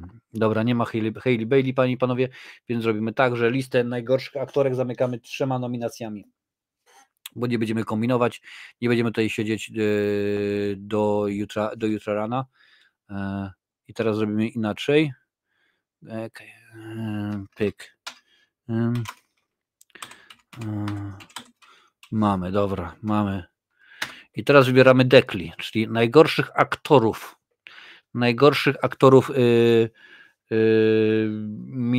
minionego roka. Czyli wpisujcie, kogo uznajecie za największego patafiana minionego roka. Też 3, też weźmiemy 3. No chyba, że się złożycie na 5, no to popatrzymy. I będziemy widzieli. Widzę, że się jeszcze Bartosz dorzucił do syrenki. Reasumpcja, dobrze, to jak Bartosz się dorzucił do syrenki, to również wybieramy Hailey Bailey za syrenkę, a niech będzie, niech ma. Hailey Bailey, mała rybka. Syrenka, dobra, kogo macie tutaj, jakiego aktora macie? Nasz ulubiony Jason Statham za Mega Jason. Proszę bardzo, mamy tutaj, lecimy teraz. Kto mówi, że Statham był słaby? Cały film był gówniany. Także się po prostu tego nie da oglądać. No ale... Dobra. Dawać ludziska, bo naprawdę gównianie się dzieje. Takie filmy nam dają, że aż się nie chce ich oglądać, a potem zdziwieni, no musimy zrobić coś na nowo, nie będzie już DCEU, teraz będzie DC coś tam. Marvel też jest w kropce, no będzie mniej filmów, będzie lepsza jakość. To samo w Star Warsie. Zobaczymy. Teraz patrzymy na Statama. Tutaj widzę, że dawaj Statama, pisze Leszek Rutkowski. Ok, mamy dwóch Statamów już. Statumów. Jeszcze jeden Statum i będziemy mieć Olimpijczyka w nominacji. Bo nie wiem, czy wiecie, ale Jason Statham był olimpijczykiem, jeżeli chodzi o albo pływanie, albo skoki do wody. Oczywiście był w ekipie Wielkiej Brytanii. Dobra, czas się skończył. Nie ma Statuma. O, jeszcze Adalet się strzeliła na Statuma. Jason Statham. Meg 2. Dobra. Kto tutaj dawał? Tutaj było jeszcze inaczej. O, jest. Joaquin. Tak, Joaquin się mówi, nie Jacqueline, coś. Joaquin Phoenix, więc kto chce, ażeby Joaquin Phoenix za Napoleona, pamiętajcie, to nie jest to, że za całokształt czy coś, nie, to za konkretną rolę w konkretnym gównianym filmie, także dawajcie znać, czy wydaje się wam, że Joaquin Phoenix był słaby, ale tutaj to pisał Paweł, tutaj widzę, że Lancel się podrzucił również Joaquin Phoenix, także dawajcie jeszcze jedna osoba na Joaquina i będziemy mieć komplet, no. Myślał Ridley, że zrobi to samo super świetną robotę, co zrobił w Gladiatorze, ale się nie udało. Leszek Rutkowski pisze, Joaquin Phoenix rolę miał dobrą, ale w Kale grał. No według mnie było słabo i tu, tak niespecjalnie się jakoś ogarnęli, bo to byłby pewnie film fajny, gdyby zrobili z niego 4 godziny, a nie tak, wiesz, po kawałku wzięte z tego. To ja bym się rano oglądał, ja powycinali. Dobra, ale tutaj widzę, że Bartek dodał Phoenixa, czyli dajemy Joaquin Phoenix za Napoleona. Napoleon. Dobra, jeszcze jedno, może dwie osoby, zobaczymy. Kogo mi tutaj dajecie kolejnego? Patrzymy już. O, proszę bardzo. Win Electric z Fast X. Proszę bardzo. Kto by chciał wina? Nie do picia, świntuchy wstrętne normalnie. Jak ja piję herbatę, to wy też pijecie herbatę. Kto chce wina diesela z Fast X? I zaraz po tym podrzucimy tutaj Adama Drivera, bo tutaj Jurek wrzuca go za film 65. Za konkretne role wybieramy, za konkretne role. Może być elektryk za Fasta, dobra, elektryk za Fiata idzie, proszę bardzo. Tutaj dorzucamy, że elektryka mamy za Fiata, więc jeszcze jednego czekamy na wina hybrydy elektryka i będziemy mieć wina diesela. Kogo wina? Wina diesela. No jak? No inaczej nie może być. Nie może być. W kolejce czeka Adam Driver i Josh Hutcherson za FNAF. Popieram i jest popieram, czyli wina poszły. Win Diesel Fast X. Dobra. I teraz dajemy tak. Kogo dajemy? Drivera. Driver miał być. Proszę bardzo. Dajemy kierowcę, Mr. Kierowca. Jest raz. Widzisz, jak się wstrzeliłeś, patrzcie, Adam Kierowca. No i jest, Adam Kierowca jest 2, więc jeszcze jedna osoba wskaże kierowcę i będziemy mieli. I wam odczytam. I Adalet rzucaj, że Adam Kierowca też. Adam Driver za co 65. Dobra. Słuchajcie, no to mamy już komplet. 4-4. Nie będziemy się wygłupiać. Ty stop. I już wam odczytuję, słuchajcie, kogo mamy. Za najgorszą aktorkę. To na razie nominacja, bo jeszcze nie ma. Nominowane są Brie Larson za Marvels, Amber Heard za Aquaman 2, Jennifer Lopez za Matkę i Hailey Bailey za Mąs Rękę. A jeżeli chodzi o gentlemanów, ale żeś pieprzną. Jason Statham za Meg 2, Joaquin Phoenix za Napoleona, Vin Diesel za Fast X i Adam Driver za 65. I teraz tak.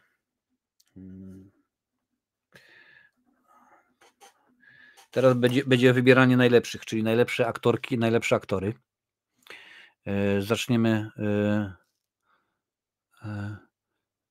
Zaczniemy od aktorów. Gdzie to jest? A, to powieszone. Ciech. Zaczniemy od najlepszych aktorów, ale ponieważ to już są rzeczy najlepsze, a ja się w dobrych rzeczach nie specjalizuję. Drugi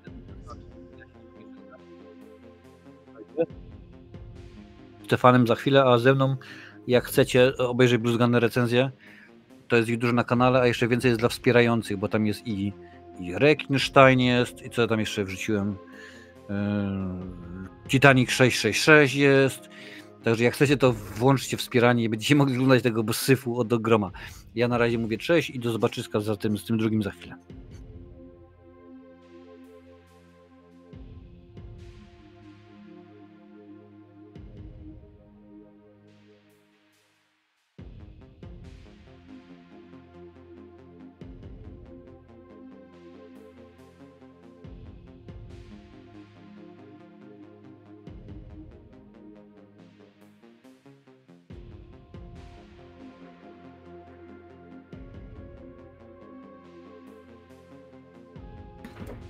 Już jestem.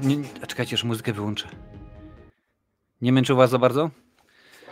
Mam nadzieję, że było w porządku, ale dobra, lecimy.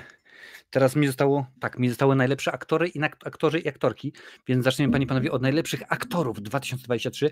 Zasadność to sama. Premiera filmu 1 styczeń 2023 do 31 grudzień 2023 i nieważne, kino i tak dalej, lecimy. Dobra, patrzymy.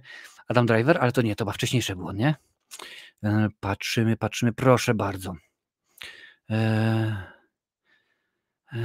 Nie zdejmą mnie. A, to bardzo mnie to cieszy. Dobra, niech będzie to, proszę bardzo, panie i panowie. Timothée Chalamet z Łąki. Taki zespół jest muzyczny, Łąki One. Niech będzie. Timothée Chalamet, panie i panowie. Ponieważ widzę, że bliźniak miał wybrane po 4, to my też będziemy wybierać po 4. 4 aktory i 4 aktorki. Teraz Timothée Chalamet za film Łąka. Kto uważa, że jest dobry, łapę w górę, a właściwie komentarz piszemy. 2,5 godziny, ja ci kręcę, ale jest długo. No, ale tak dzisiaj wyjątkowo.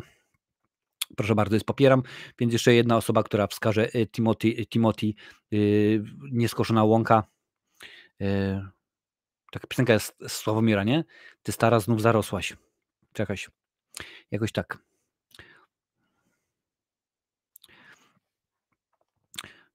Łąka jest. Czy Łąka by nominowany do najlepszych? Słuchaj, na koniec odcinka odczytam wszystko, ale mi się wydaje, że Łąka chyba się albo nie załapał, albo był. W każdym razie nazwisko się przewijało.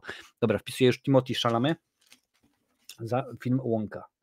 Timothée Chalamet za Łąka. Dobra, dawajcie kolejne propozycje. Już patrzę, co tutaj piszecie. O, proszę bardzo. Cillian Murphy, rodem z Cork, czyli 100 km od mojej miejscowości, za film Oppenheimer. Film obejrzałem niedawno. Rzeczywiście bardzo fajnie. Było kilka takich 3-godzinnych produkcji w tym roku i jedno oglądałem po prostu, było ale świetny film, a inne oglądałem i na zasadzie niech to się już wreszcie skończy, po prostu masakra. Tak, tutaj widzę, Tomek dał, Jurek popiera Cilliana Murphy i tutaj i Paweł tak samo i jak najbardziej, więc spokojnie. Więc dajemy Cillian Murphy, Oppenheimer. Tak, to się czyta jako Cillian, nie jako Cillian, bo to jest imię irlandzkie. Tutaj widzę, że kolejna propozycja z Oppenheimera, niech będzie Robert Downey Jr., panie i panowie, więc RDJ. Jak najbardziej teraz jest propozycja i jego, ażeby on został nominowany. Na razie to są nominacje. Na koniec odcinka wam przeczytam wszystkie nominowane filmy oraz aktorów i aktorki. Bartek widzę, że też dał Murphy, jak najbardziej dobry aktor. Nie zawsze filmy są super. Ja na przykład pamiętam, że chyba Red Eye Wesa Cravena nie było najlepszym filmem, ale akurat. Proszę bardzo, Jurek Piotr pisze, może być Iron Man z Oppenheimera, może być, pewnie, że tak. Mamy 2, jeszcze jedna osoba wskaże RDJ i lecimy dalej. RJ. Taki film był kiedyś z Weird Al Yankovic. Nosił tytuł UHF, tytuł polski chyba Ale Kanał. Zaraz wyjmiemy, będziemy też Colina Farrella nominowali. Słuchajcie, macie jeszcze tylko chwilkę na Ironmana. Tutaj jest Robert Downey i tutaj jest, dobra, czyli mamy Tomasza, Jurka i Pawła na Roberta, czyli Robert Downey Jr. Robert Downey Jr. Oppenheimer, dobra. I tutaj widzę, że się pojawił, proszę bardzo, widzę, że się pojawił Colin Farrell za film Duchy Inisherin. Widzę, że mocna reprezentacja dzisiaj irlandzka, bo Colin Farrell spod Dublina bodajże, a Cillian Murphy z Cork. Więc teraz Colin Farrell, panie i panowie, za film Duchy Inisherin. Pamiętajcie, Duchy Inisherin miały swoją premierę chyba we wrześniu 22, ale polską premierę miało dopiero w 23, także może być. Widzę, że tutaj wam idzie dużo sprawniej niż przy okazji najgorszych filmów i najgorszych aktorów. No tak to się zdarza. Prowadzący, wiadomo, robi robotę. Tomasz daje tak, Bartosz daje tak, więc Colin Farrell, Duchy Inisherin. I słuchajcie, jeszcze weźmiemy w takim układzie, ponieważ dużo jest propozycji, dam jeszcze 5. Tutaj widziałem, gdzieś pojawił się jeszcze, nie to Leszek Lichota za Znachora. Leszek Lichota za Znachora. Tutaj w życiu, no to jest to samo napisane, także zobaczymy, czy wam się Leszek Lichota spodobał w roli profesora Wilczura. Kurde, tak długo gadamy, że aż mi herbata wystygła. Ten mi wypił tyle pacan jeden.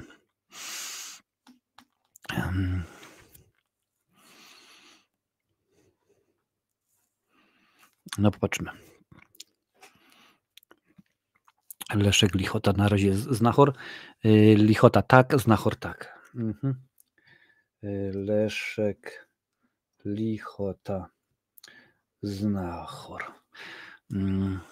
Tutaj widzę, że teraz wrzucacie właśnie propozycji dużo, a teoretycznie powinniśmy mieć tylko 4, ale dobra, skoro się rozpisujecie, to jeszcze chwilę pociągniemy. Więc teraz będzie, panie i panowie, Brendan Fraser za Wieloryba. Może z najlepszych będzie troszeczkę szybciej i łatwiej.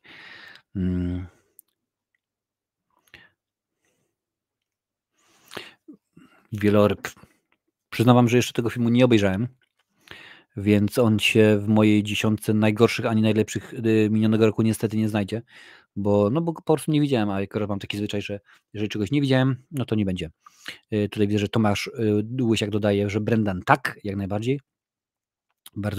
Bardzo mnie to cieszy.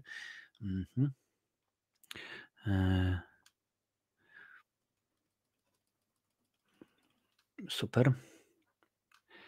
Brendanowi się należy, Brendan tak, ok, no to mamy Brendan Fraser, Wieloryb, no i 7 damy tego dżentelmena, bo tutaj widzę, że też wrzucicie w propozycję. Chris Pratt za film Strażnicy Galaktyki, część 3. Ja oczywiście wiem, że to mówię to do tych osób, które oglądają to z odtworzenia, albo będą słuchały jako podcastu audio na Spotify'u na przykład, że to się dziwnie słucha, no bo w tym momencie to już będzie wybrane. No ale tak akurat następnym razem po prostu najwyżej zapraszam na YouTube'a, Facebooka, Twitcha, X albo Twitter, jak to woli, oraz Instagrama i będzie można brać udział w takowych głosowaniach no, na żywo, że tak powiem.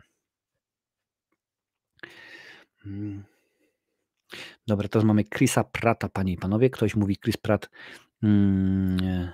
że może być. Niech będzie. Napisał Paweł Nowakowski. Ok. Mamy 2 osoby, jeszcze 3. osoba jest potrzebna na to, ażeby powiedzieć jak najbardziej, że tak.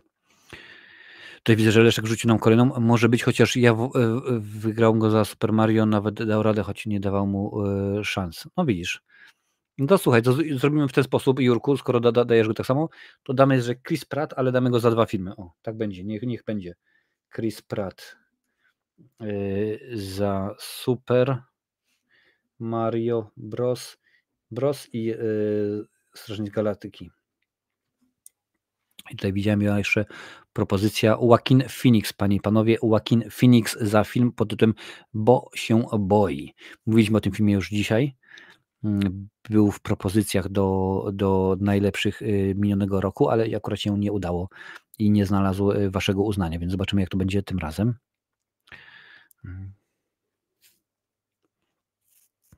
Pożyjemy, popatrzymy.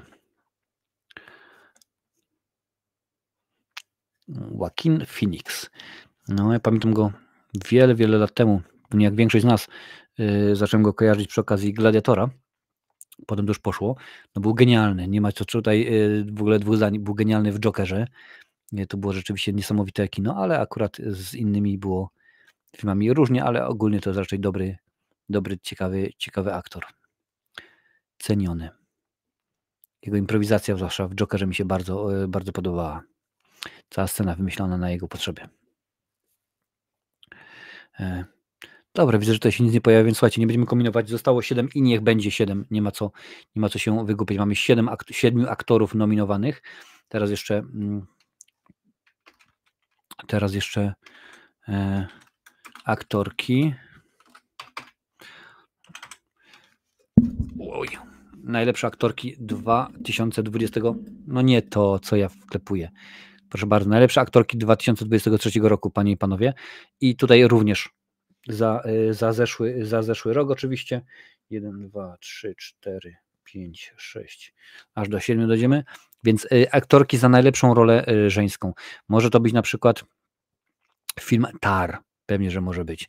Może być jakiś inny, który lubicie. To już zależy tylko i wyłącznie od was.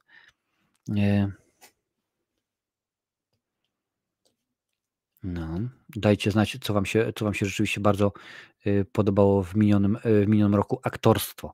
Proszę bardzo, Emily Blunt. Emily Blunt za rolę w filmie Oppenheimer. Widzę, że Oppenheimer dzisiaj konkretna ofensywa, więc macie minutkę na to, żeby wrzucić. Zaraz dodamy zaraz Sadie i dodamy zaraz Margot również. To nie ma znaczenia, czy film poszedł do listy najlepszych, czy najgorszych. W tym momencie oceniamy nie film, a rolę rzeczywiście. To jest troszeczkę inaczej.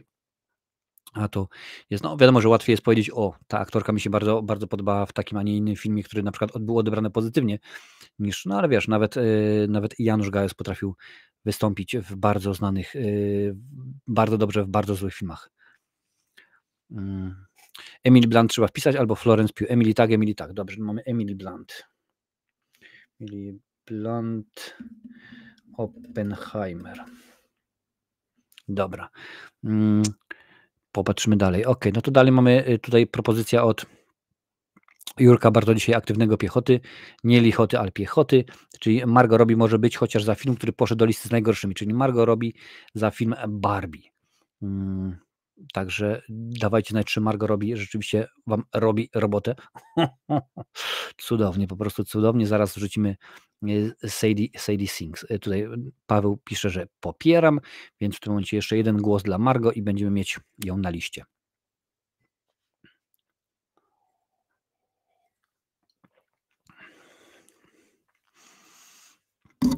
Oj, mikrofon. Barbie obejrzałem w drugim obiegu. No, jak byłem na urlopie, to niestety wtedy miał Barbie, Oppenheimer i chyba Mission Impossible miały premierę. I jakoś tak się zgrało, że niestety nie dałem rady obejrzeć. Według mnie ciekawy film. Czegoś innego się spodziewałem, bo ja akurat widziałem już kilka filmów o Barbie w kinie, bo tam akurat z Mają chodziliśmy, jak była mała, no ale to akurat było dawno temu. Dobra, Barbie, wróć. Margot Robbie w tym momencie zniknęła i nie wybraliście, bo tylko widzę, że jest jedna Barbie i jest Margot Robbie, Jurek Piechota, Lancel, chociaż film mi się nie podobał, Margot Robbie za dobrze zagrała i popieram Paweł. No czyli jednak jest Barbie, Margot Robbie, Barbie, super. Nie będzie reasumpcji, nie będzie cookies jego mać. I tutaj miała być wcześniej jeszcze Sadie Sink z Wieloryba, panie i panowie. Sadie Sink, też coś troszkę zlew się nazywać na przykład, nie? To Sink. Dobra, tutaj widzę, że już jest Alessusa, czy jakoś tak, i Kerry. Zaraz będziemy je również wrzucali do nominacji. Teraz jest, panie i panowie, Sadie Sink za film Wieloryb, w którym to również wystąpił Brendan Fraser. Tak, Sadie Sink pisze Tomasz Łysiak, więc wbijamy jak najbardziej. Sadie, to o nią chodziło, jeżeli tam pisałeś, że nie odpisała na Instagramie. Alessia się czyta dobrze. Alessia Zeccini. Zobaczmy. Ja oczywiście wszystko to sprawdzę, jak mówiłem, daty premiery tych filmów. Mam nadzieję, że będzie się zgrywało. W zeszłym roku chyba mieliśmy jeden film, który nie miał chyba polskiej premiery, czy jakoś tak to było, pamiętam, że więc damy jak najbardziej radę. Dobra, jeszcze ostatnie 5 sekund na wieloryba, czyli na Sadie Sink i rolę w tymże filmie. No niestety nie udało się. Alyssa, panie i panowie Zeccini za najgłębszy wdech.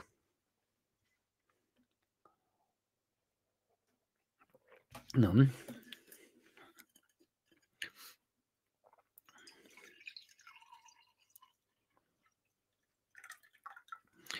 I herbatka wrzana. Tak, mamy w tym momencie ten film. Harley za Mission Impossible. Pisze Bartosz. Zobaczymy. Zobaczymy, co to będzie. W tym momencie mamy Alessę, po niej damy Carey Mulligan za Maestro. Zabawne.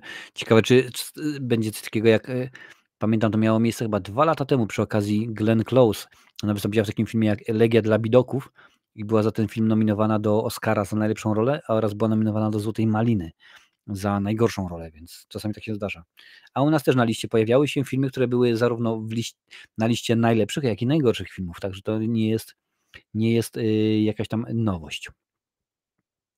Gdzie mi tutaj uciekasz? Proszę bardzo, Carey Mulligan za Maestro, panie i panowie, tym razem. Aktorka Carey Mulligan za film Maestro, między innymi z Brendanem Fraserem. Nie Brendanem Fraserem, jak on się nazywa? Bradley Cooperem. No wiedziałem, że mi się musi pomylić, bo inaczej by nie było. Tak w ogóle się w międzyczasie pochwalę, że kiedy, no nieważne, 6 stycznia, czyli wczoraj, panie i panowie, stuknęło nam 3,5 miliona wyświetleń. Także czy słyszałem o nowym dokumencie na 20-lecie Zagubionych Lost? Nie słyszałem. Nie słyszałem tak naprawdę. Ostatni dokument, który oglądałem, to był Robodok. I to był tam bodajże 5-godzinny dokument o tym, jak powstawał Robocop, ten pierwszy Paula Verhoevena. Kerin poparta przeze mnie, pisze Leszek, Paweł też, więc Carey Mulligan trafia na listę. Carey Mulligan Maestro. Dobra, mamy to. Kogo tutaj mamy dalej? Kogo byście chcieli polecić? Popatrzmy tutaj, co się jeszcze rzeczywiście się dzieje. To są do serialu Lost? Nie wiem, nie widziałem. A panie i panowie, a co byście powiedzieli na coś takiego, gdybyśmy wpisali na przykład Cate Blanchett, ale słuchajcie, dobra, trudno, mam caps locka wciśniętego, więc będzie, że tak powiem, odwrotnie. Co powiecie o Cate Blanchett, rolę Cate Blanchett za film Tar? Już włączyłem caps locka, już będzie normalnie od tego raza. Czy rzeczywiście... czas. Start. A czy są w ogóle jakieś polskie aktorki, które byście uznali, że jak najbardziej one są dobre, ciekawe, interesujące role zagrały w minionym roku? Rankingi. Proszę bardzo. Has been poparte. Dobrze, wpisujemy Cate Blanchett. Tar bardzo fajny, ale trudny rzeczywiście film, więc ludzie filmu, najlepsze role. Popatrzmy, najlepsze role. Czy tutaj, bo tak widzę, że film ma takie rzeczy, ale czy to będzie jakoś działało? Dobrze, do Cate Blanchett mamy wrzuconą. A nie, no to jest kobiece, a to w ogólnie jest, to nie ma takich rzeczy. Dobra, no to lipa, bardzo mi przykro, ale niech będzie. Nie no, wiesz, to fajny pomysł, ale akurat rzeczywiście jakoś tak niekoniecznie, bo to jest serialem, to by się już zajechali. Ale dobrze, niech będzie Paulina Chapko za Raport Pileckiego, panie i panowie. Taka propozycja od Leszka Rutkowskiego. Nie myślałem, że akurat będzie można rocznie zrobić, że ranking jest osób, ogólnie ról w sumie na przestrzeni tego, co się działo, i na przykład najwyżej oceniana jest Natalie Portman za film Czarny Łabędź. W drugim miejscu Natalie Portman za film Leon Zawodowiec, więc ale nie ma tak, że można rocznie sobie wybierać w rankingu. Ranking nowości, może tutaj coś będzie. A to filmy są, nie. A to nie. To nie dobry jest ten film pod tym względem.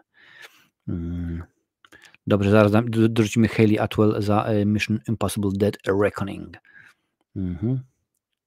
Zobaczymy, co z tego wyjdzie. Ludzi filmu, gier wideo, ludzi filmu. No nie bardzo. Marcin, do 4 rano ogarniemy jeszcze seriale i kabarety. Tak, oczywiście, że tak. Jeszcze gry wideo wrócimy. Nie no, stary, już jest dosyć późno, więc nie będziemy się nawet wygubiali. I tak jest 3 godziny. Gdyby to był, że tak powiem, nie świąteczna pora, no wiem, że już po świętach, ale w tym momencie jeszcze jest moja, że tak powiem, lepsza połówka w domu, to już pewnie musiałbym jakiś czas temu zrobić przerwę, żeby dzieciaki położyć spać, no ale dobra, słuchajcie, Paulina nie znalazła waszego uznania. Hayley Atwell tym razem za Mission Impossible Dead Reckoning Part 1 z Tomkiem Cruzowskim.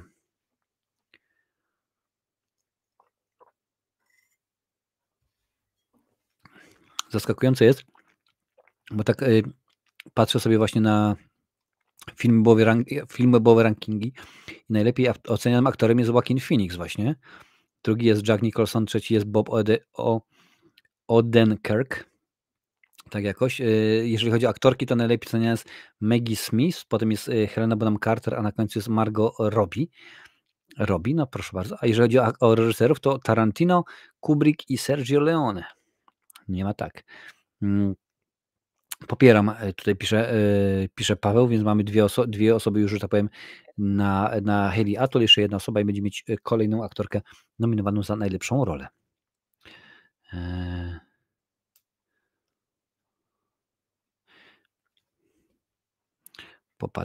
Popatrzmy i byłby dobry aktor Saula, zagrał świetnie, no widzisz.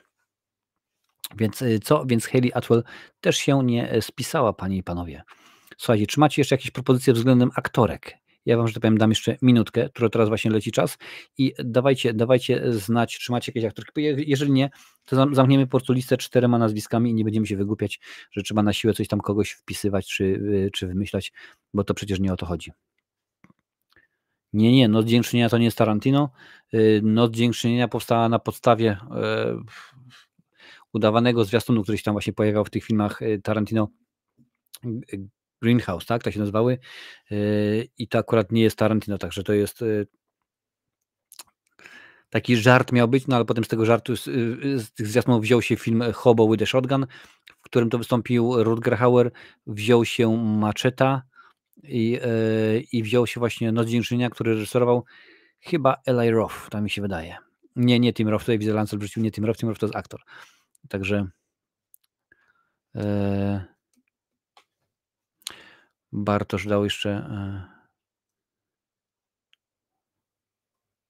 Dobra, słuchajcie, jeszcze widzę, tutaj Bartosz wrzucił, że Hayley Atwell jak najbardziej po czasie, to prawda, ale niech będzie Hayley Atwell i za Mission Impossible. To chyba 7. I że tak powiem, zakończymy, panie i panowie, jeżeli chodzi o nominacje, bo to nie będziemy przeciągać, no nie wyszło z aktorkami tyle, ile byśmy chcieli. Słuchajcie, teraz wam powiem, kogo i co nominowaliście i w jakich kategoriach. Zaczniemy po kolei, czyli do najlepszych, o nagrodę Złotego Marcina będą się ubiegać dla najlepszego filmu. Oppenheimer, Piła X, Spider-Man poprzez multiversum, Mów do mnie, Noc Dziękczynienia, Martwe Zło Przebudzenie, Krzyk 6, John Wick 4, Mission Impossible 7, Barbie, Znachor, Wieloryb, Duchy Inishyryn, Strażnicy Galaktyki 3. część, Super Mario Bros., Czas Krwawego Księżyca, Rainfield, Megan, Wojownicze Żółwie Ninja, Dream Scenario, a także Godzilla -1. Te filmy będą ubiegały się o nagrodę dla najlepszych. Jeżeli chodzi o brązowego Marcina, czy zardzewiałego Marcina, będą w kategorii najgorsze filmy. Nominowaliście takie propozycje. Zakonnica 2, Kubuś Puchatek, Meg 2, Niezniszczalni 4, 65, Five Nights at Freddy's, Marvels, Napoleon, Leniwiec, Aquaman 2, Rycerze Zodiaku, Ant-Man 3, Demeter, Mała Syrenka, Rebel Moon, Barbie, Flash, Egzorcysta Papieża, Piotruś Pan i Wendy i 1, 2, raz, 2, 3 wchodź do gry. I w tym momencie tak szybko patrzę, jeżeli mnie nie myli, to Barbie jest nominowana zarówno do najlepszego, jak i najgorszego filmu.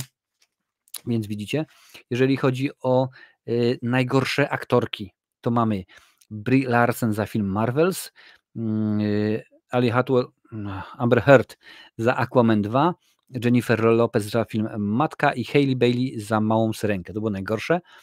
Najgorszych aktorów mamy Jason Statham za Meg 2, Joaquin Phoenix za Napoleona, Vin Diesel za Szybkich i Wściekłych Fast X i Adam Kierowca Driver za 65. Jeżeli chodzi o najlepszych, to najlepszych aktorów mamy takie nominacje. Timothée Chalamet za film Wonka, Cillian Murphy za Oppenheimer, Robert Downey Jr. Oppenheimer, Colin Farrell za Duchy i Nishirin, Leszek Lichota za film Znachor, Brendan Fraser za film Wieloryb, a także Chris Pratt za filmy Super Mario Bros., a także Strażnicy Galaktyki część 3. A jeżeli chodzi o najlepsze aktorki, to nominacje to Emily Blunt za Oppenheimer, Margot Robbie za Barbie, Carey Mullins za bardzo przepraszam, Carey Mullins za film, którego teraz nie potrafię odczytać, ale to nie sprawdzę za chwilę, Cate Blanchett za Tar i Hayley Atwell za Mission Impossible 7. A Carey Mulligan za Maestro, panie i panowie, za film Maestro. Tutaj sobie od razu poprawię. Maestro. Dobra, głosowanie się rozpocznie we środę, czyli to też akurat będzie nowy kultowy horror. Czy zrobisz Reckę Greenhouse oba filmy? Zobaczymy. Na razie takiego pomysłu nie ma. Jest kilka innych, ale o tym rzeczywiście póki co cichosza. W przyszłym tygodniu miała być recenzja pana Kleksona, ale niestety nie pojawi się tutaj już patrzę.